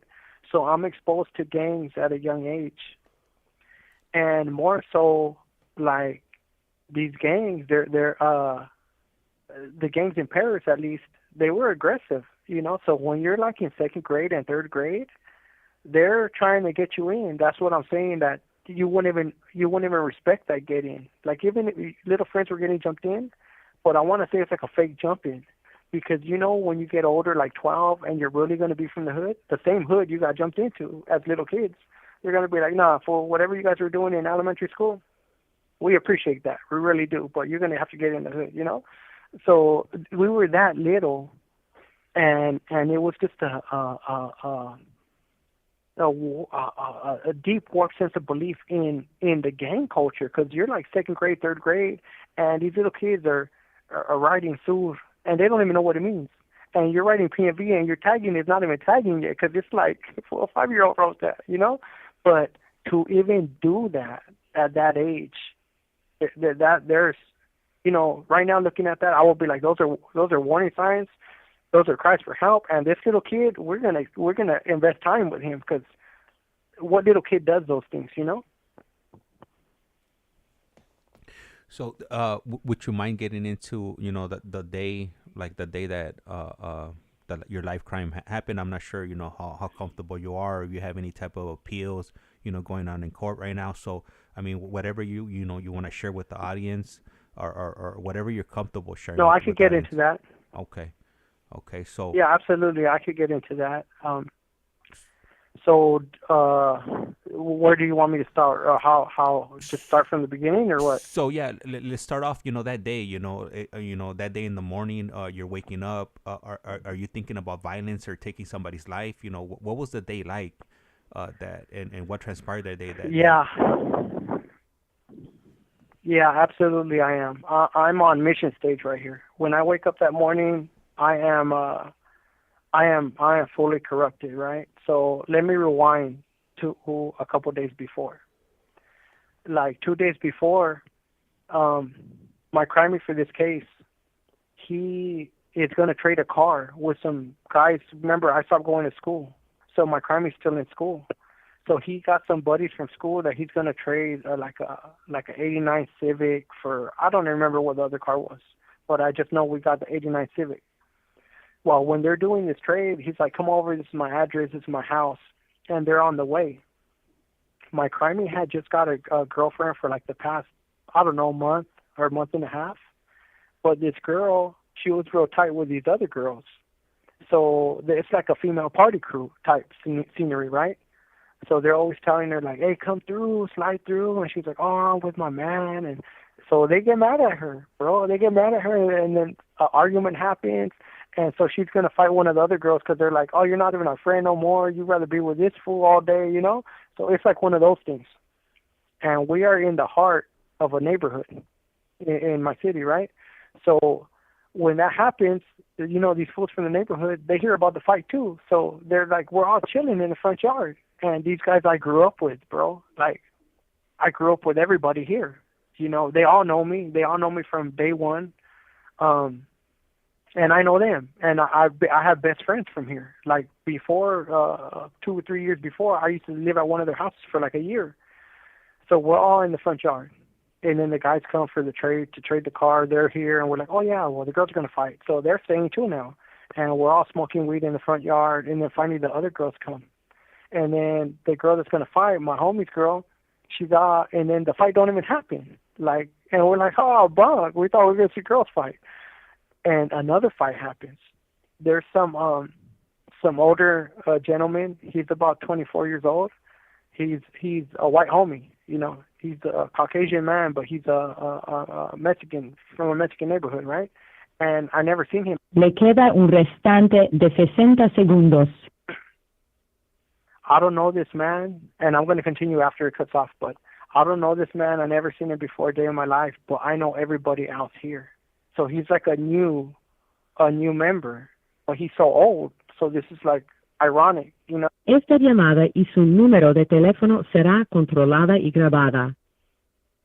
I think anybody could at least grasp when I say, like, I think this guy's like a lame. Like, you get in the game when you're young, not when you're old, right? So he's an old man getting into a game. And I'm going to call right back so I can continue the story fresh. All right, cool, perfect. Thank you. Appreciate it. We'll be waiting. Okay. All right, so so he should be calling us back shortly. The clock is still going, but obviously the call was he terminated a little bit early. So as soon as he calls back, we'll go ahead and continue on with his journey and put up the clock so we know how much time we're looking forward to on this call. And today we'll probably what time is it right now? We've been on for an hour and 30 minutes, so we'll probably do either like 2 or 3 more calls. And I'm gonna ask him if he's interested in taking any live calls. So if you guys are interested in calling, I'll go ahead and post up the number as soon as I find out whether he wants to take calls or not, and then maybe we could do a 1 or 2 or whatever. If there's an interest, then we'll go ahead and stay on a little bit longer. If not, then we'll call it a day. Normally I try to stay within the 1 or 2 hour range for these calls, and unfortunately or fortunately, depending on how you look at it, I gotta go to work today. I got that swing shift, so but I'll be off on the weekend, so I do have some more calls lined up for today's Friday, right? Yeah, today's Friday, so Saturday and Sunday we do have some calls coming our way.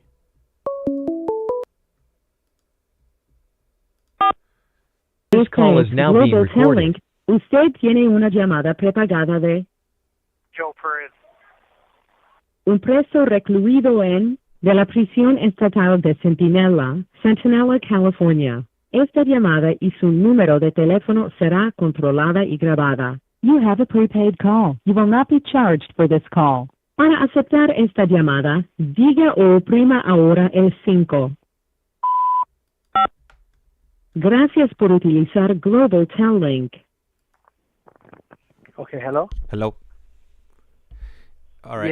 Yeah. So, okay, so I'll continue the story. Yeah, I don't know this guy, and he's older, and he's acting all rah-rah, and he's like, his demeanor, his posture, he's trying to make his bones, I guess he's trying to make his name, and he starts picking at my crimey, and this dude's like 6'2", he's like a bigger gentleman, my crimey's like 5'8", and I just remember looking at my crimey like, what are you doing, letting him like try to be intimidative towards you, right? I remember looking at my crimey like, fool, you better do something, and you should know I got your back. I could see he's bigger than you. You should know I'm gonna jump in for you. So I'm over there looking at my crimey, giving him the evil eye, like, fool, you better get up on this fool, on this white dude acting crazy, right? And long story short, this white gentleman, he just knocks my crimey out. There's no other way to say it. Boom. Oh, wait, hold up. I'm missing a huge part of the story. Excuse me. Let me rewind. When that white boy's acting so crazy, they have a homie from this hood, and that homie, like, he sees, like, he's intimidating my crimey, And so he says something, someone says something, and he starts laughing, and he goes, ha, ha, ha, ha, they ain't down. Well, when he said that, I took offense to that statement, because I'm like, my crimey's my best friend, And when he said that statement, I know he's directing it towards him, because he's the one that looks like he's getting bullied, and I'm on his side. So that statement automatically made me feel pressure, right? Ha, ha, ha, they ain't down. And when he said that, I didn't let a second fly by before I shouted out. I shouted out, down enough to put a bullet in you. And the whole crowd was like, ooh, and everyone like, and then it got dead silent. And now you got like my ex-best friend. Well, he's still he used to be my best friend from the hood. He's like, hey, fool, what you saying? And I'm like, hey, fool, I didn't tell you that. I told your punk-ass homeboy. Like, so I'm in my rah-rah too now. And I'm like, get him up here, homie. Get him up here, because you know what I said, and I meant it.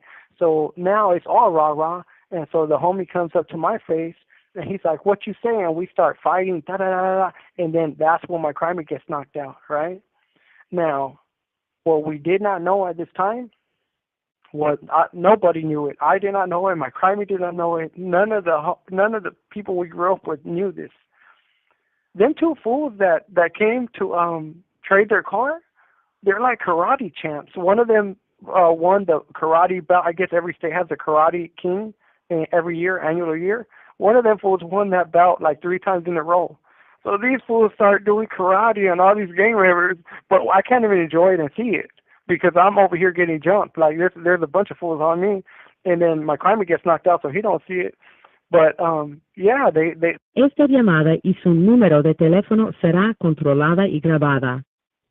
These two little dudes, named Chip and Eric, they were karate chopping everybody, and one of them ends up getting stabbed in the face, right? I guess they were trying to stab him in the throat, and as a karate move, he was trying to later, he's like, yeah, I seen it coming, and I put my chin down, and that's how it ended up stabbing me in the lip and the teeth, right? And I'm like, this fool's crazy. I just remember thinking this fool's crazy. But yeah, they knew their stuff, bro. And after this day's done, I'm on, bro. I can't believe they jumped me. I felt, and at the time, you don't know what you're feeling. Like, it took me years of self-help and self-discovery and participating in these groups to actually know what triggered me to commit the crime. When this happened, keep in mind, everybody here I grew up with. So I feel betrayed by them. I feel betrayed because you brought this dude over here, this older gentleman, and he's trying to show his toughness. So because of him, all this other stuff happens. So I feel betrayed, like you took his side over mine. Like, how could you do that? I live on this street. This street we're on is the heartbeat of their neighborhood. So I'm like, I live on this street, and you betrayed me right now. And I feel abandoned. I feel like there was a huge sense of disloyalty at this time. Because I'm like, how could you do this? My crimey, his brother's from their hood. Like, how could you do this? So at this time, I don't see nothing but this. Another thing I'm feeling is I feel embarrassed because I thought I had built up such a huge reputation of myself that no one would ever dare be this insultive towards me. You laid your hands on me, bro.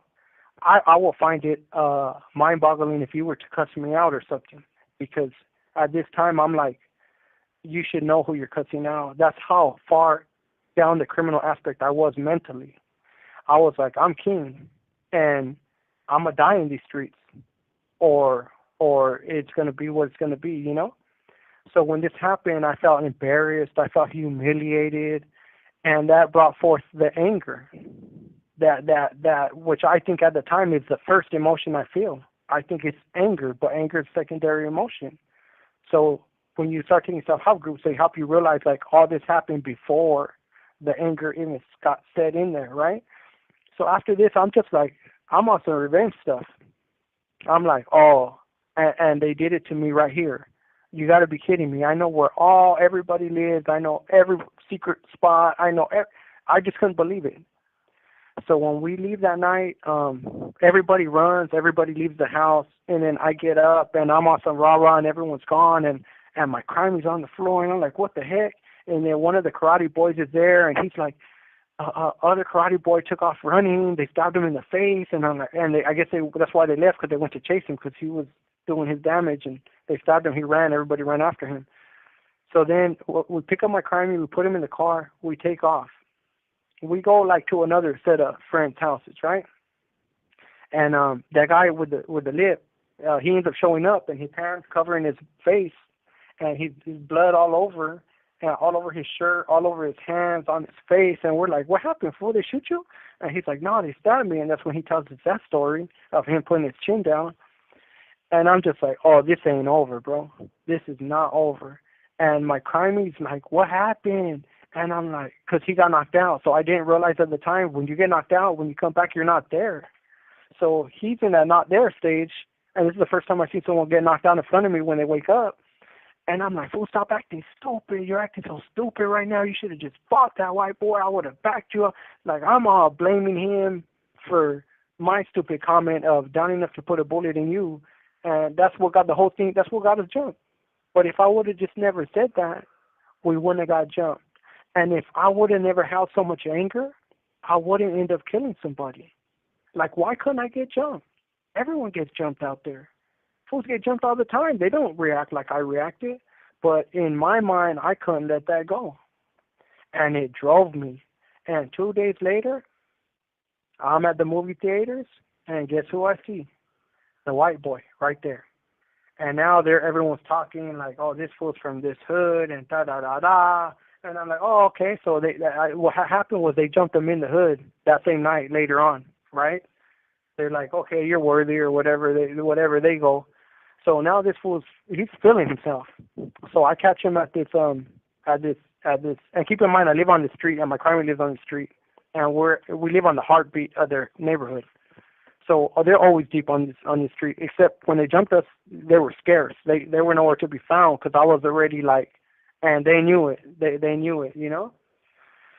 So I'm at this movie theater, and we see his truck, and I'm like, is that his truck? And the girlfriend of my crime, she's like, look in it, and if it don't have no seat, if it has like a milk crate, because it's sitting on a milk crate driving around, if it has a milk crate, it's his truck. And I'm like, oh, I'm going to steal it right now, because remember, I'm car thief. So I'm like, I'm going to steal it. We're going to tag all over his truck. We're going to break his windows. We're going to set his tires on fire. All that's going down. Like, I'm on some get back stuff right here. So I'm looking in the window, and this dude comes out, and he's like, hey, get the F away from my truck. Get the fuck away from my truck. And I look up, and it's raining at this time. I look up, and I'm like, I see it's him, and I'm like, man, fuck you. So we're going back and forth. And I'm like, hey, fool, you're from so-and-so? And I start throwing up their neighborhood and throwing it on the floor, and I start stepping on it. I'm like, fool, you think you're down? Follow me, fool. And there were cops behind him. So that's the only reason why I didn't let off right there is because there were 2 cop cars behind him. And I'm a criminal, and I'm down, but I don't want to go to jail, you know? So we're not trying to do that. So I'm telling this fool, follow me. So there's a girl with him. And this girl is like holding him back. And I don't know her. I don't even know him. You know, I just know he was there 2 days ago. So they follow us. Boom. And when they follow us, I'm like, cut right, and then cut left so we could be behind the movie theaters. And they're like, we don't know. And I'm like, I don't know either, man. We're playing it by ear. Let's go. It's very spontaneous. And so we cut, and then he follows us. And then I'm like, drive up there, and I'll run. When you hear shots fired, I'll run to the car, you know? And then that fool comes driving by, and I'm throwing my hands up like, what's up? And that fool does not go in. He just keeps driving. So in my mind, I'm like, okay, that fool don't want none. It is what it is. And I run back to the car, and we take off. And when we take off, our first red light, we're waiting to go home. We're just going to go to the pad now. This fool comes up on the side of us and goes past us. And I'm like, oh, this fool thinks he's crazy, you know, like I'm on some other stuff right here. So then I'm like, our light's going to turn green before his. So when it does, like, push off because he's going to turn and we're going to go straight. So when we push off, I go drive slow, and I roll down the window, and now I'm hanging halfway out the car, and I'm flipping him off, and I'm pointing to my face like, it's me, fool. Like, what's up? And I'm throwing his hood on the ground and all that rah-rah. So we do this for a couple red lights before we go back. We're going back and forth with it at the red lights, and we finally get to the hood. We're finally right there, and we go to my crimey's house where we got jumped like 2 days before. And then when we're right there, I'm about to go home. So I get off, and I see the truck. It smashes down, and I'm like, oh, this fool's looking for his homeboys already. Like, he came back to get rah-rah with it. And his homies, like, ever since it's happened, they're nowhere in sight, bro. Like, everybody, like, seemed to have just disappeared. And I'm walking down the street, and this fool comes up, and I can hear the truck coming. And I'm like, anticipating gunshots already, but they never come. And then we get in right in front of one of his homeboys' pads, like one of his down homeboys, too, one of the G's. And he cuts in there like... Esta llamada y su número de teléfono será controlada y grabada. He skids in front of me at his homeboy's pad, so I'm assuming he was hoping his homeboy comes out, you know, and it's like a 2-on-1 or whatever they're going to be. And when he skirts in front of me, I just pull out, bro, and I point to his windshield, and his truck is the side. So now it's not in the front of me. I'm not facing the truck. It's like the driver's side to me. So I point at his windshield, and I just start letting off. And I just keep going and going. And then he hits the gas, and he starts, like, swerving, like fishtailing, and it's raining. Remember I told you it was raining? So there's, like, a big puddle at this corner. So this truck catches the puddle. And when it catches the puddle, it is it just going back and forth, like on the fishtail, and there's white smoke coming up, and the truck is barely going, I want to say like a mile or 5 miles an hour. As fast as I could run is as fast as the truck was going. And the motor was going full though, right? So I start running after the truck, and I just keep pointing at him, and I keep shooting. And that was my life crime. And I didn't even kill him, bro. I killed the girl. Damn, that's rough. And at what point did you realize that you had taken a life?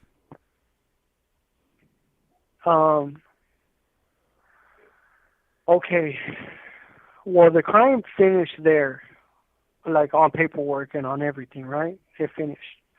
But when the truck kind of like, he stopped hitting the gas, so I thought he was gone. I thought I killed him, bro. Le queda un restante de 60 segundos. And when I thought I killed him, I'm like, okay, it's done. Like, I completed the mission in my mind at the time, right? Well, the truck starts going faster, and I'm like, oh, what? He's still alive? Like I it's like shock to me that I was so close and he did not die, right? Or he's still able to push the gas pedal. And I start running after the truck, but I'm like cutting because I'm never going to catch it. So I like cut to the right. And when I cut to the right and he cuts to the right far ahead because I'm trying to like catch up, there's a cop car right there. And the cop car got him, and the red and blue lights are on, and he's at the corner, and I'm like, oh shit, the cops, you know? So I start running the other way, and I'm on foot right now. And I have a gun in my hands, and I'm running, and then I see another cop car, and I'm like, shit. Man, I definitely didn't see that twist coming right there. I had totally forgot about the young lady that was with the victim. Didn't see her, catching some of those bullets. So definitely shocking, when he told me that it was a young lady that ended up paying the ultimate price for something that she had no involvement in. The only thing she was guilty of was hanging out with him, or being with her dude. I'm not sure exactly what the relationship was, but it just goes to show that you don't have to directly be connected with incidents like this. You just have to be around, and you'll be collateral damage. I could definitely think back to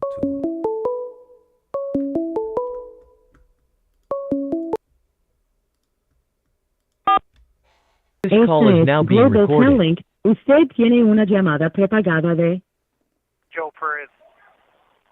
un preso recluido de la prisión estatal de Centinela, California. Esta llamada y su número de teléfono será controlada y grabada. You have a prepaid call. You will not be charged for this call. Para aceptar esta llamada, diga o oprima ahora el 5. Gracias por utilizar Global Tel Link. Hello? Hello? Okay, you want me to continue? Yeah, yes, please. Okay, so when I see the cops, I just cut the other way. And now it's a criminal just trying to get away, And I see a cop, he's coming, but I can see him through the houses, and I can see he's coming this way. And I'm like on frozen. I think if I run, he'll think I did it. So I just walk straight. But I remember, like, if he pulls me over, I can't get caught with his gun. So what I did was I just got the gun and I threw it on the ground in some grass. And I kept walking. And this cop passes me, like dead on, coming from north to south. He's coming in front of me, he passes me up. And when he passes me, the first street he could turn on and flip a bitch, he does. But I'm looking back too. So when he cuts, I know what he's gonna do, and I just start running, bro. Boom, and he flips a bitch. And when he's already there, I'm already gone. And I end up going in there's an old raceway Ford, a raceway track like we see on NASCARs. So there's an old one right there that used to be there, and they built a mall and they did all this and that at the time. But some of it's still there. So I run in that field, and I don't know if you ever been in the tunnels, like the like the LA River, the tunnels that are underground. Yeah. Okay, so I go in one of those 6-foot tunnels, those big old tunnels where you could stand up walking. I go in one of those, and it's raining. Remember I said it was raining. So I go in there. Oh, before I go in there, though, look, I look down the street because I could see them, but they can't see me because it's all dark in this field. And I see the cops, and now it's a gang of cops at the corner. And, you just have this ugly feeling, and I hear the helicopter coming. And I can hear the helicopter. Esta llamada y su número de teléfono será controlada y grabada. And right there, when the helicopter was coming, like I knew I just did some bad shit, Like, I told myself always, like, oh, I'm a G. Oh, I'm this, I'm that. But when that moment hit, like, you don't feel right with God, And I didn't grow up in a house that knows God. Like, I didn't get my first communion. I didn't get baptized. I never been to church on the streets. Let's just say that. I never been to church on the streets. I found God in prison, in here.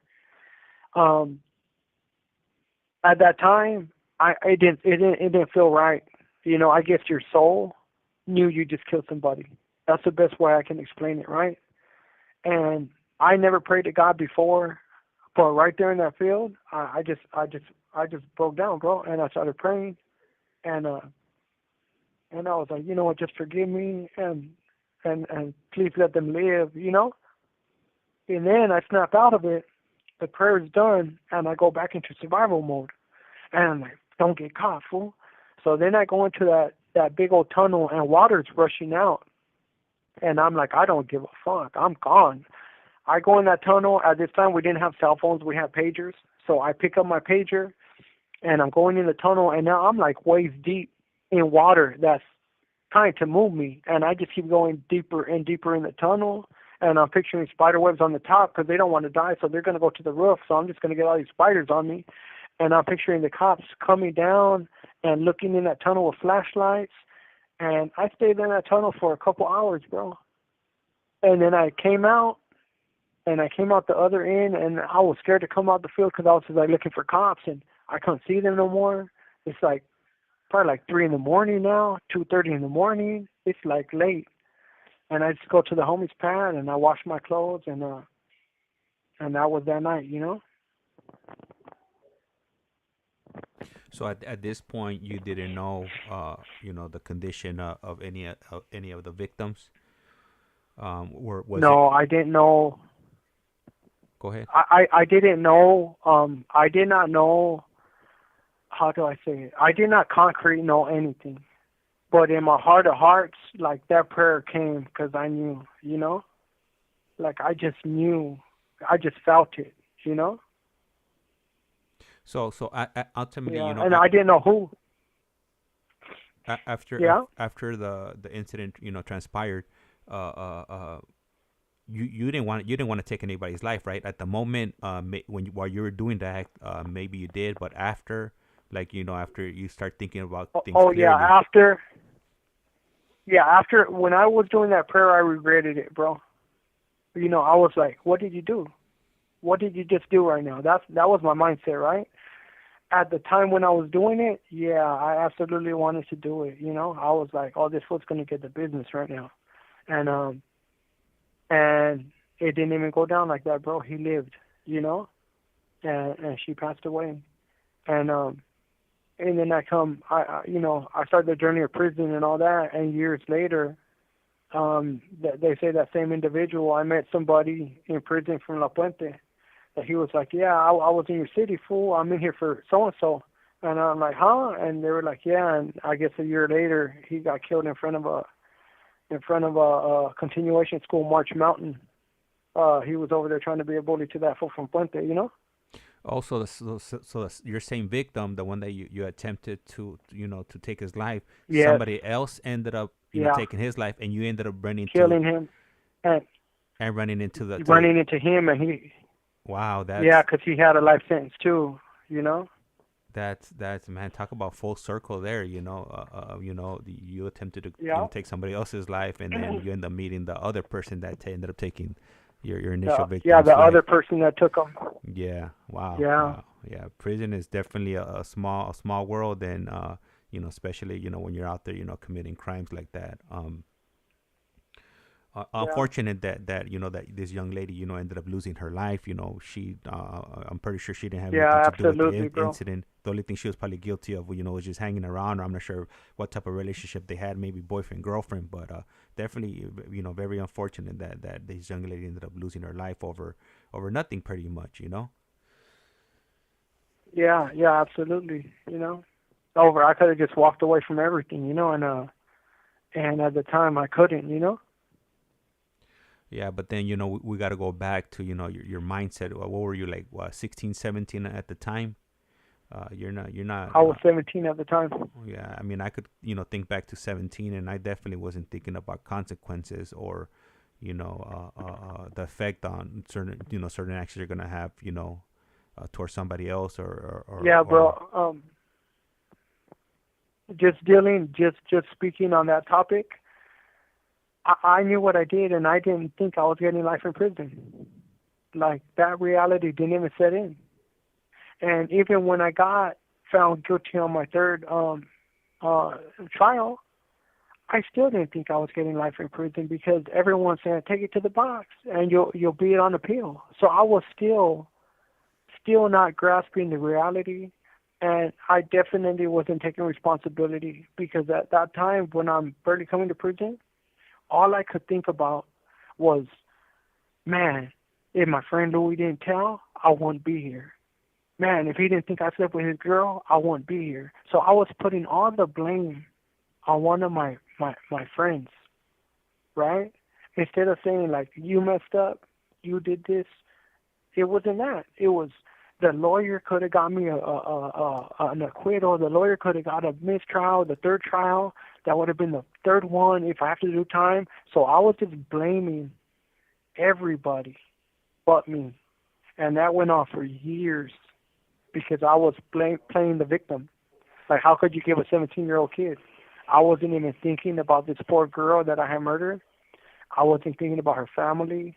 Like, all those thoughts, the realizations came later, like way later in life, And you know what? Let me ask you something because I don't think you covered it. So you mentioned that you ended up firing this firearm into this car. And how did you obtain this firearm? Did you already have it prior to this interaction or altercation with this gentleman, or did you obtain it just for the sole purpose to hurt him? No, I obtained it for the sole purpose. The person that ended up turning me in, he was the person that gave me the firearm, And the person that ended up turning you in, was he, contacted by the police, or did he willfully go ahead and make contact with them and throw your name out there? Okay, this next part, I want every listener to listen to this next part. He was like my best friend at the time. This is a Compton baby that moved out to Moreno Valley. And he was a paid informant. Now, there's no way I would have ever believed that. Because, you picture a paid informant not breaking the law. But this fool was breaking the law with us all day, every day. So after it comes out that he's going to testify against me, long after I'm in prison, like when I'm in Tehachapi doing my shoot terms, I think, like, how could he have known I wouldn't have told on him? Like, how could you have known if you told on me, I wouldn't turn around and say, hey, well, what about this crime? And what about this? because he would have been in here with me too.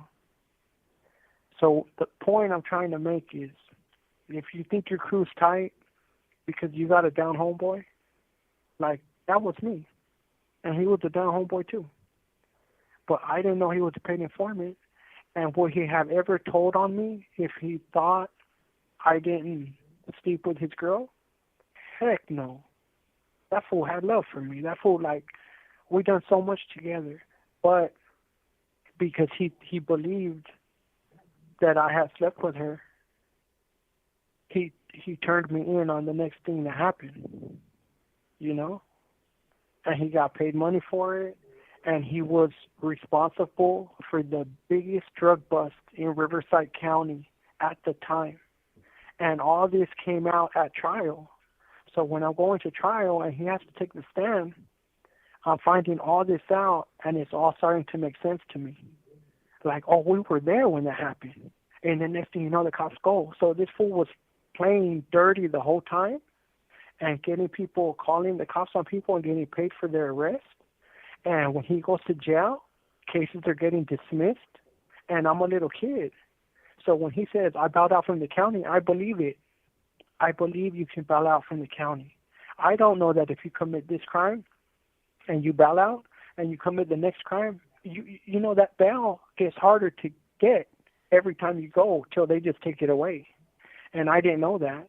But these were all, like, cases getting dismissed on him. He got 2 cases dismissed with mine, but I know he's gotten more because when we were out there, he would always bail out, supposedly. And you start putting 2 and 2 together. And he got $5,000 for my case, you know? But keep in mind, he had been a paid informant because they tell you how long. Esta llamada y su número de teléfono será controlada y grabada.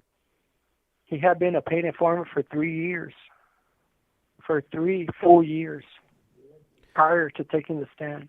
And the only reason he got exposed in mine was because when you're a paid informant and you send somebody to jail and they take a deal, they never disclose who told on you because it will just say confidential, reliable informant. That's all the paperwork's going to say. But because I was stubborn and I was listening to all these idiots telling me to take it to the box, he had to show up. And when he was on the stand, all this comes out. And that's how I learned about it. Let me ask you, because I know it's about to cut off. We got about a minute and 30 seconds. Okay. The first question I want to ask you, would you be interested in taking any live calls? Yeah, I would do that. Okay. I'm not sure if anybody will call in, but I'll go ahead and put up the phone number. And then after this phone call, call me back. Okay. And then we'll run one more phone call, and then Okay. we'll continue. I'm not sure if you're available tomorrow or Sunday, but we'll go ahead and talk about that off the air. And I wanted to ask you about. Le queda un restante de 60 segundos. So you said that guy had moved. He had moved over from Compton. Do you know if he was an informant before he left Compton, or did those activities start once he got to Paris, Moreno Valley area? I don't know if they were before, because I only know what was said on the stand, you know. So I don't know, but I know as a criminal, he was all over, you know, and he had a good name, you know, like not a good name like, oh, that's the homie, like, no, that's the homie, like that, you know what I mean? He was, so I would have never pictured him being that, you know, and I don't know what happened to him. I don't know if he got life for killing someone else in the future. I don't know what, but he was a person like that, like you would have not thought this individual was an informant, you know? Yeah. I know it's about to cut off. If you could give us a call back. So I went ahead and just put the phone number in the chat. If somebody's interested in calling in and asking him any questions, this will be the perfect time, you know, to go ahead and do that. This call right now, after it's up, it's gonna be our last call for the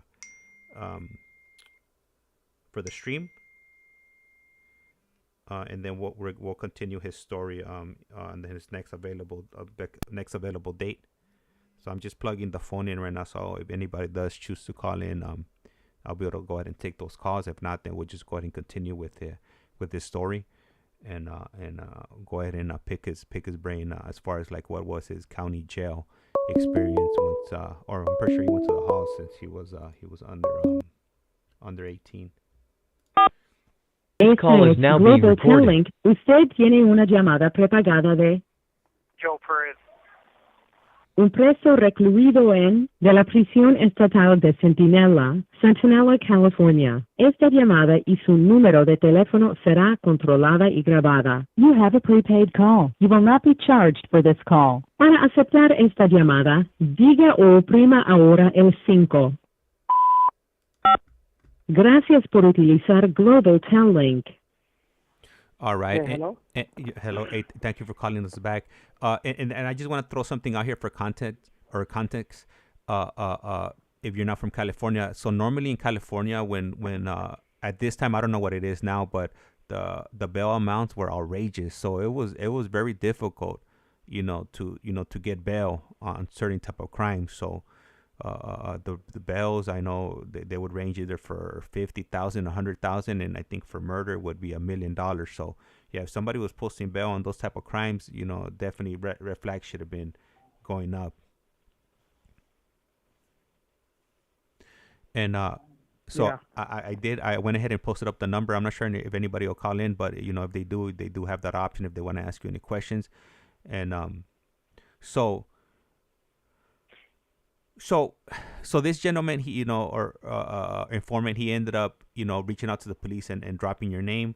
How many days after this crime took place did the police ended up, making contact with you? About 12 days. He was the whole time he was pointing them here and there, but I would just leave the scene, and I didn't know that, and they ultimately find me at his house when I'm over there. He took about I don't know what pounds of marijuana looks like, but I would say like 40 pounds of marijuana wrapped up in cellophane. He just took them off. I was like, hey, I'm doing a drop, fool. I'm like, all right. And he took off, and then he came back, and when he came back, that's when he called them. So he got everything out that he needed to get out, did whatever he did with it, came back and called them, and then they end up raiding his house that day for me. And did you ever find out, since he was a paid informant, how much money he was paid for informing on you? Only on my case, he got like $5,000, and it was like 2 or 3 payments, and he got 2 cases dismissed. But on other cases, I don't know what he got. I just know they said he had been doing this for the last 3 years, and he was responsible for the biggest narcotic methamphetamine drug bust in Riverside County at the time. And this is in the 90s, Yeah. Yeah, so 5,000. I mean, right now you're thinking 5,000 today's money. Yeah, it's not that much. Yeah, but if you're thinking back to the late 90s, yeah, it was substantially a bit more money than it is now. So if he's getting $5,000 per case, and he's informing all kinds of people, he was definitely making more money than working at McDonald's. So he was doing good for himself. Absolutely, one could say.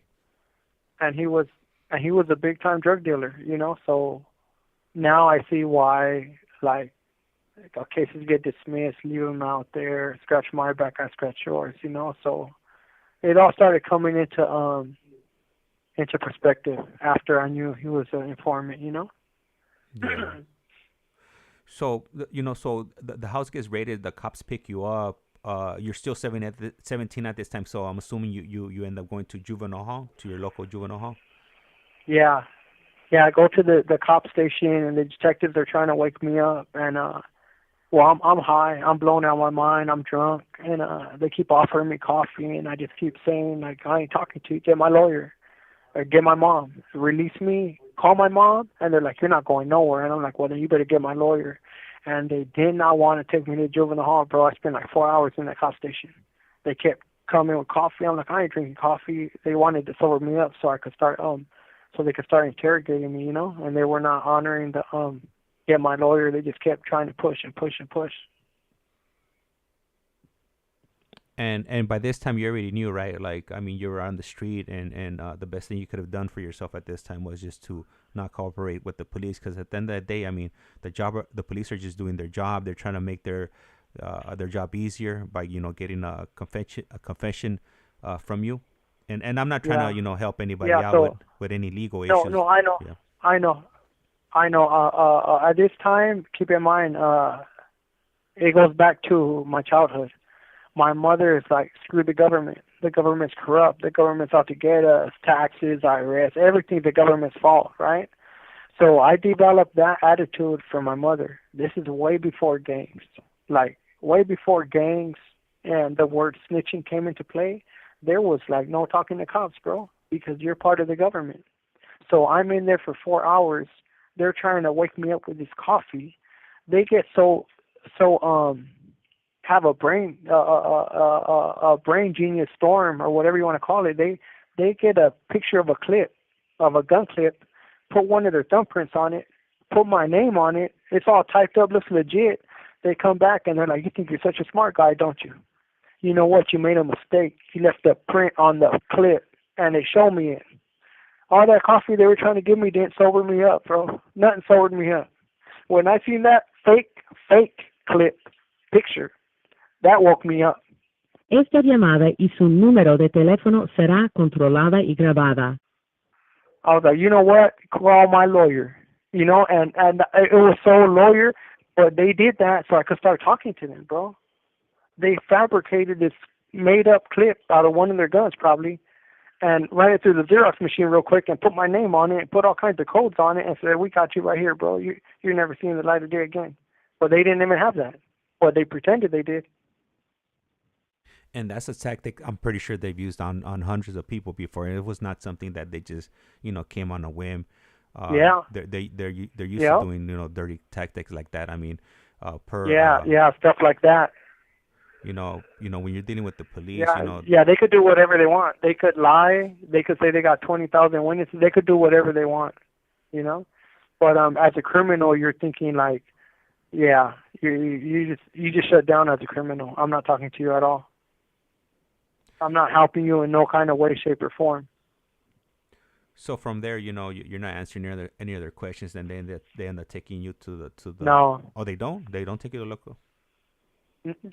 No, they do. I don't answer the questions. They finally get tired of me, and they figure like this was not going to talk at all, and they take me to the cops, to the juvenile hall, and drop me off at juvenile hall. And at what point did they inform you, what you were going to be charged with? I think that night. I'm pretty sure they were. It was that night because they were asking me. Even though I was saying the lawyer, they were asking me about the murder. So they were asking all kinds of questions, and I just kept like a spoiled little brat. Lawyer. Get me the lawyer. Stop talking to me. Call my mom. But they were asking questions that night. I knew what I was going in for.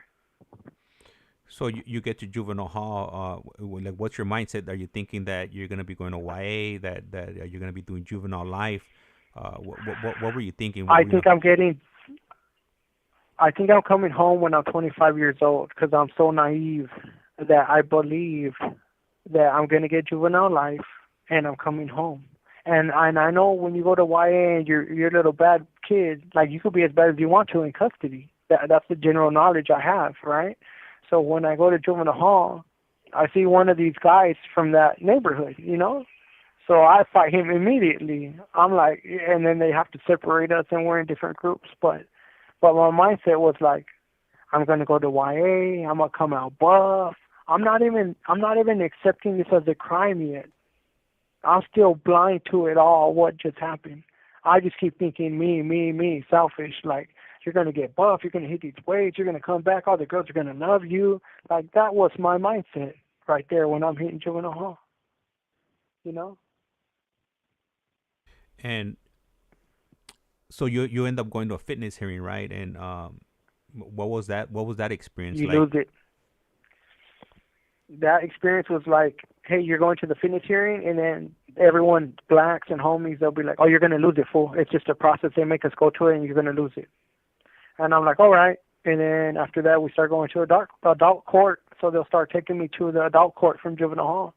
And all these adults, well, when you're busted for like a high crime like that, like murder or home invasions or kidnapping, like when you're busted for a group of crimes, they put you in different color clothing in our juvenile halls. So all the little kids, they'll look at you, and they're looking at you like admiring you, but you really shouldn't, because this guy's never coming home again. But the way society's set up, they do. They look at you like in admiration or fear. Well, when you go to the county jail, like them fools in the county, they have a different, like they hide it better, but they still look at you like that. Like, dang, that's a little killer right there, you know? And all that is getting added to this false persona you're creating. Like, you already created this false image of you, and now you're adding layers of toughness to it. And by the time you get to the county, you're super raw, you know? And so you get bound over to adult court, and you're 17. How long does it take for you to get transferred over from juvenile custody over to adult custody? They wait till I'm 18 for that, but I'm going to court as a juvenile. I'm going to adult court already, but I have to wait till I turn 18. And once I turn 18, the day of, they send me to the county jail. Oh man, which this day is a mission in itself. If you ever want to hear about that story, but it's a crazy little story definitely. Looking back, you know. Yeah, no, definitely want to get into your county jail experience. But like I said, I mean, this is gonna be our last call, so I think this is probably like a good point. To leave the story at, and then we're gonna definitely get into your county jail experience, because like you said, yeah, I don't know any county jail in California that's gonna, or at that time, would be easy to navigate or get processed to. Yeah. I know LA County Jail, man, you would take like a day for you to, actually a day or two, to end up in a bed. So, I could imagine up there in Riverside County also. So, definitely, I'm pretty sure you're gonna shed a lot of light onto, that process and whatnot. But let me ask you, what did you think, when you got there? You get there, I'm sure they have you shower and whatnot, like, and put you in a bunch of different tanks, from one tank to another. What was your thought, what was your thought process like once you touched down there? My thought process was joy. I was happy I was leaving juvenile hall, because again, the knowledge you get is what you believe, right? So in juvenile hall, everybody be like, when you hit the county, it's better, it's better, it's better. So I have this idea like, oh, it's going to be gravy right here. Man, I can't wait. We're going to get phone calls. Like, so I'm happy when I go my first day to the county jail. Those are my feelings. I'm like, I can't wait to get in. I'm anxious. I'm like, I just want to be housed already. I'm excited. Wow. Yeah, man. Yeah. So just to go to show, like your mindset, and you weren't thinking how severe, the consequences were gonna be for you. Once everything was not at all. No, I'm not. I don't think about that, bro. I don't think about that till I'm like 12 years into my sentence in prison already. Like, I think about that way later. And it's because stuff dawns on you, right? Like, you got nephews that are little kids when you go in. And I'm a person that looks fairly young. Like, I've always looked younger than my age. And being in prison kind of helped that out. So when I get visits and they're like, you still look like you're 18, and everyone's getting older. Esta llamada y su número de teléfono será controlada y grabada. Everyone's looking older, and you get a picture of your nephew, which was a little boy at the time. And now he has a little boy. That's when it starts setting in, That's when you start looking at yourself like, what? What? Damn. Because you're realizing everyone's getting older and they're living their lives, Like, I have some super wake-up moments we'll discuss in the future. But, yeah, it took a while to fully grasp what I did, because for years I was like playing a video game, Yeah. All right, so I know she's about to announce Le it right queda now. un restante de 60 segundos. So I'm gonna go, thank you, for calling in and sharing a piece of your story. And once the call disconnects, just call me back one more time, and we're gonna go ahead and talk off the air, to set something up. And with that being said, I want to thank you. I want to thank everybody all the listeners, El ICEMAN, LA Analyst, Who else do I got right here? I got Biddy K, and let me see. I'm trying to go through the chat really quick. Righteous Monkey. Okay. That dropped some comments. So, and Richard, really appreciate you guys, and definitely, tune in and set up your alerts, so you won't miss any of these episodes here. Really good information he's providing, his life journey. And with that being said, life's like a candle. Once you blow it, that's it. It's lights out. I'm gonna go ahead and cut the stream. Yep, lights out. There it is.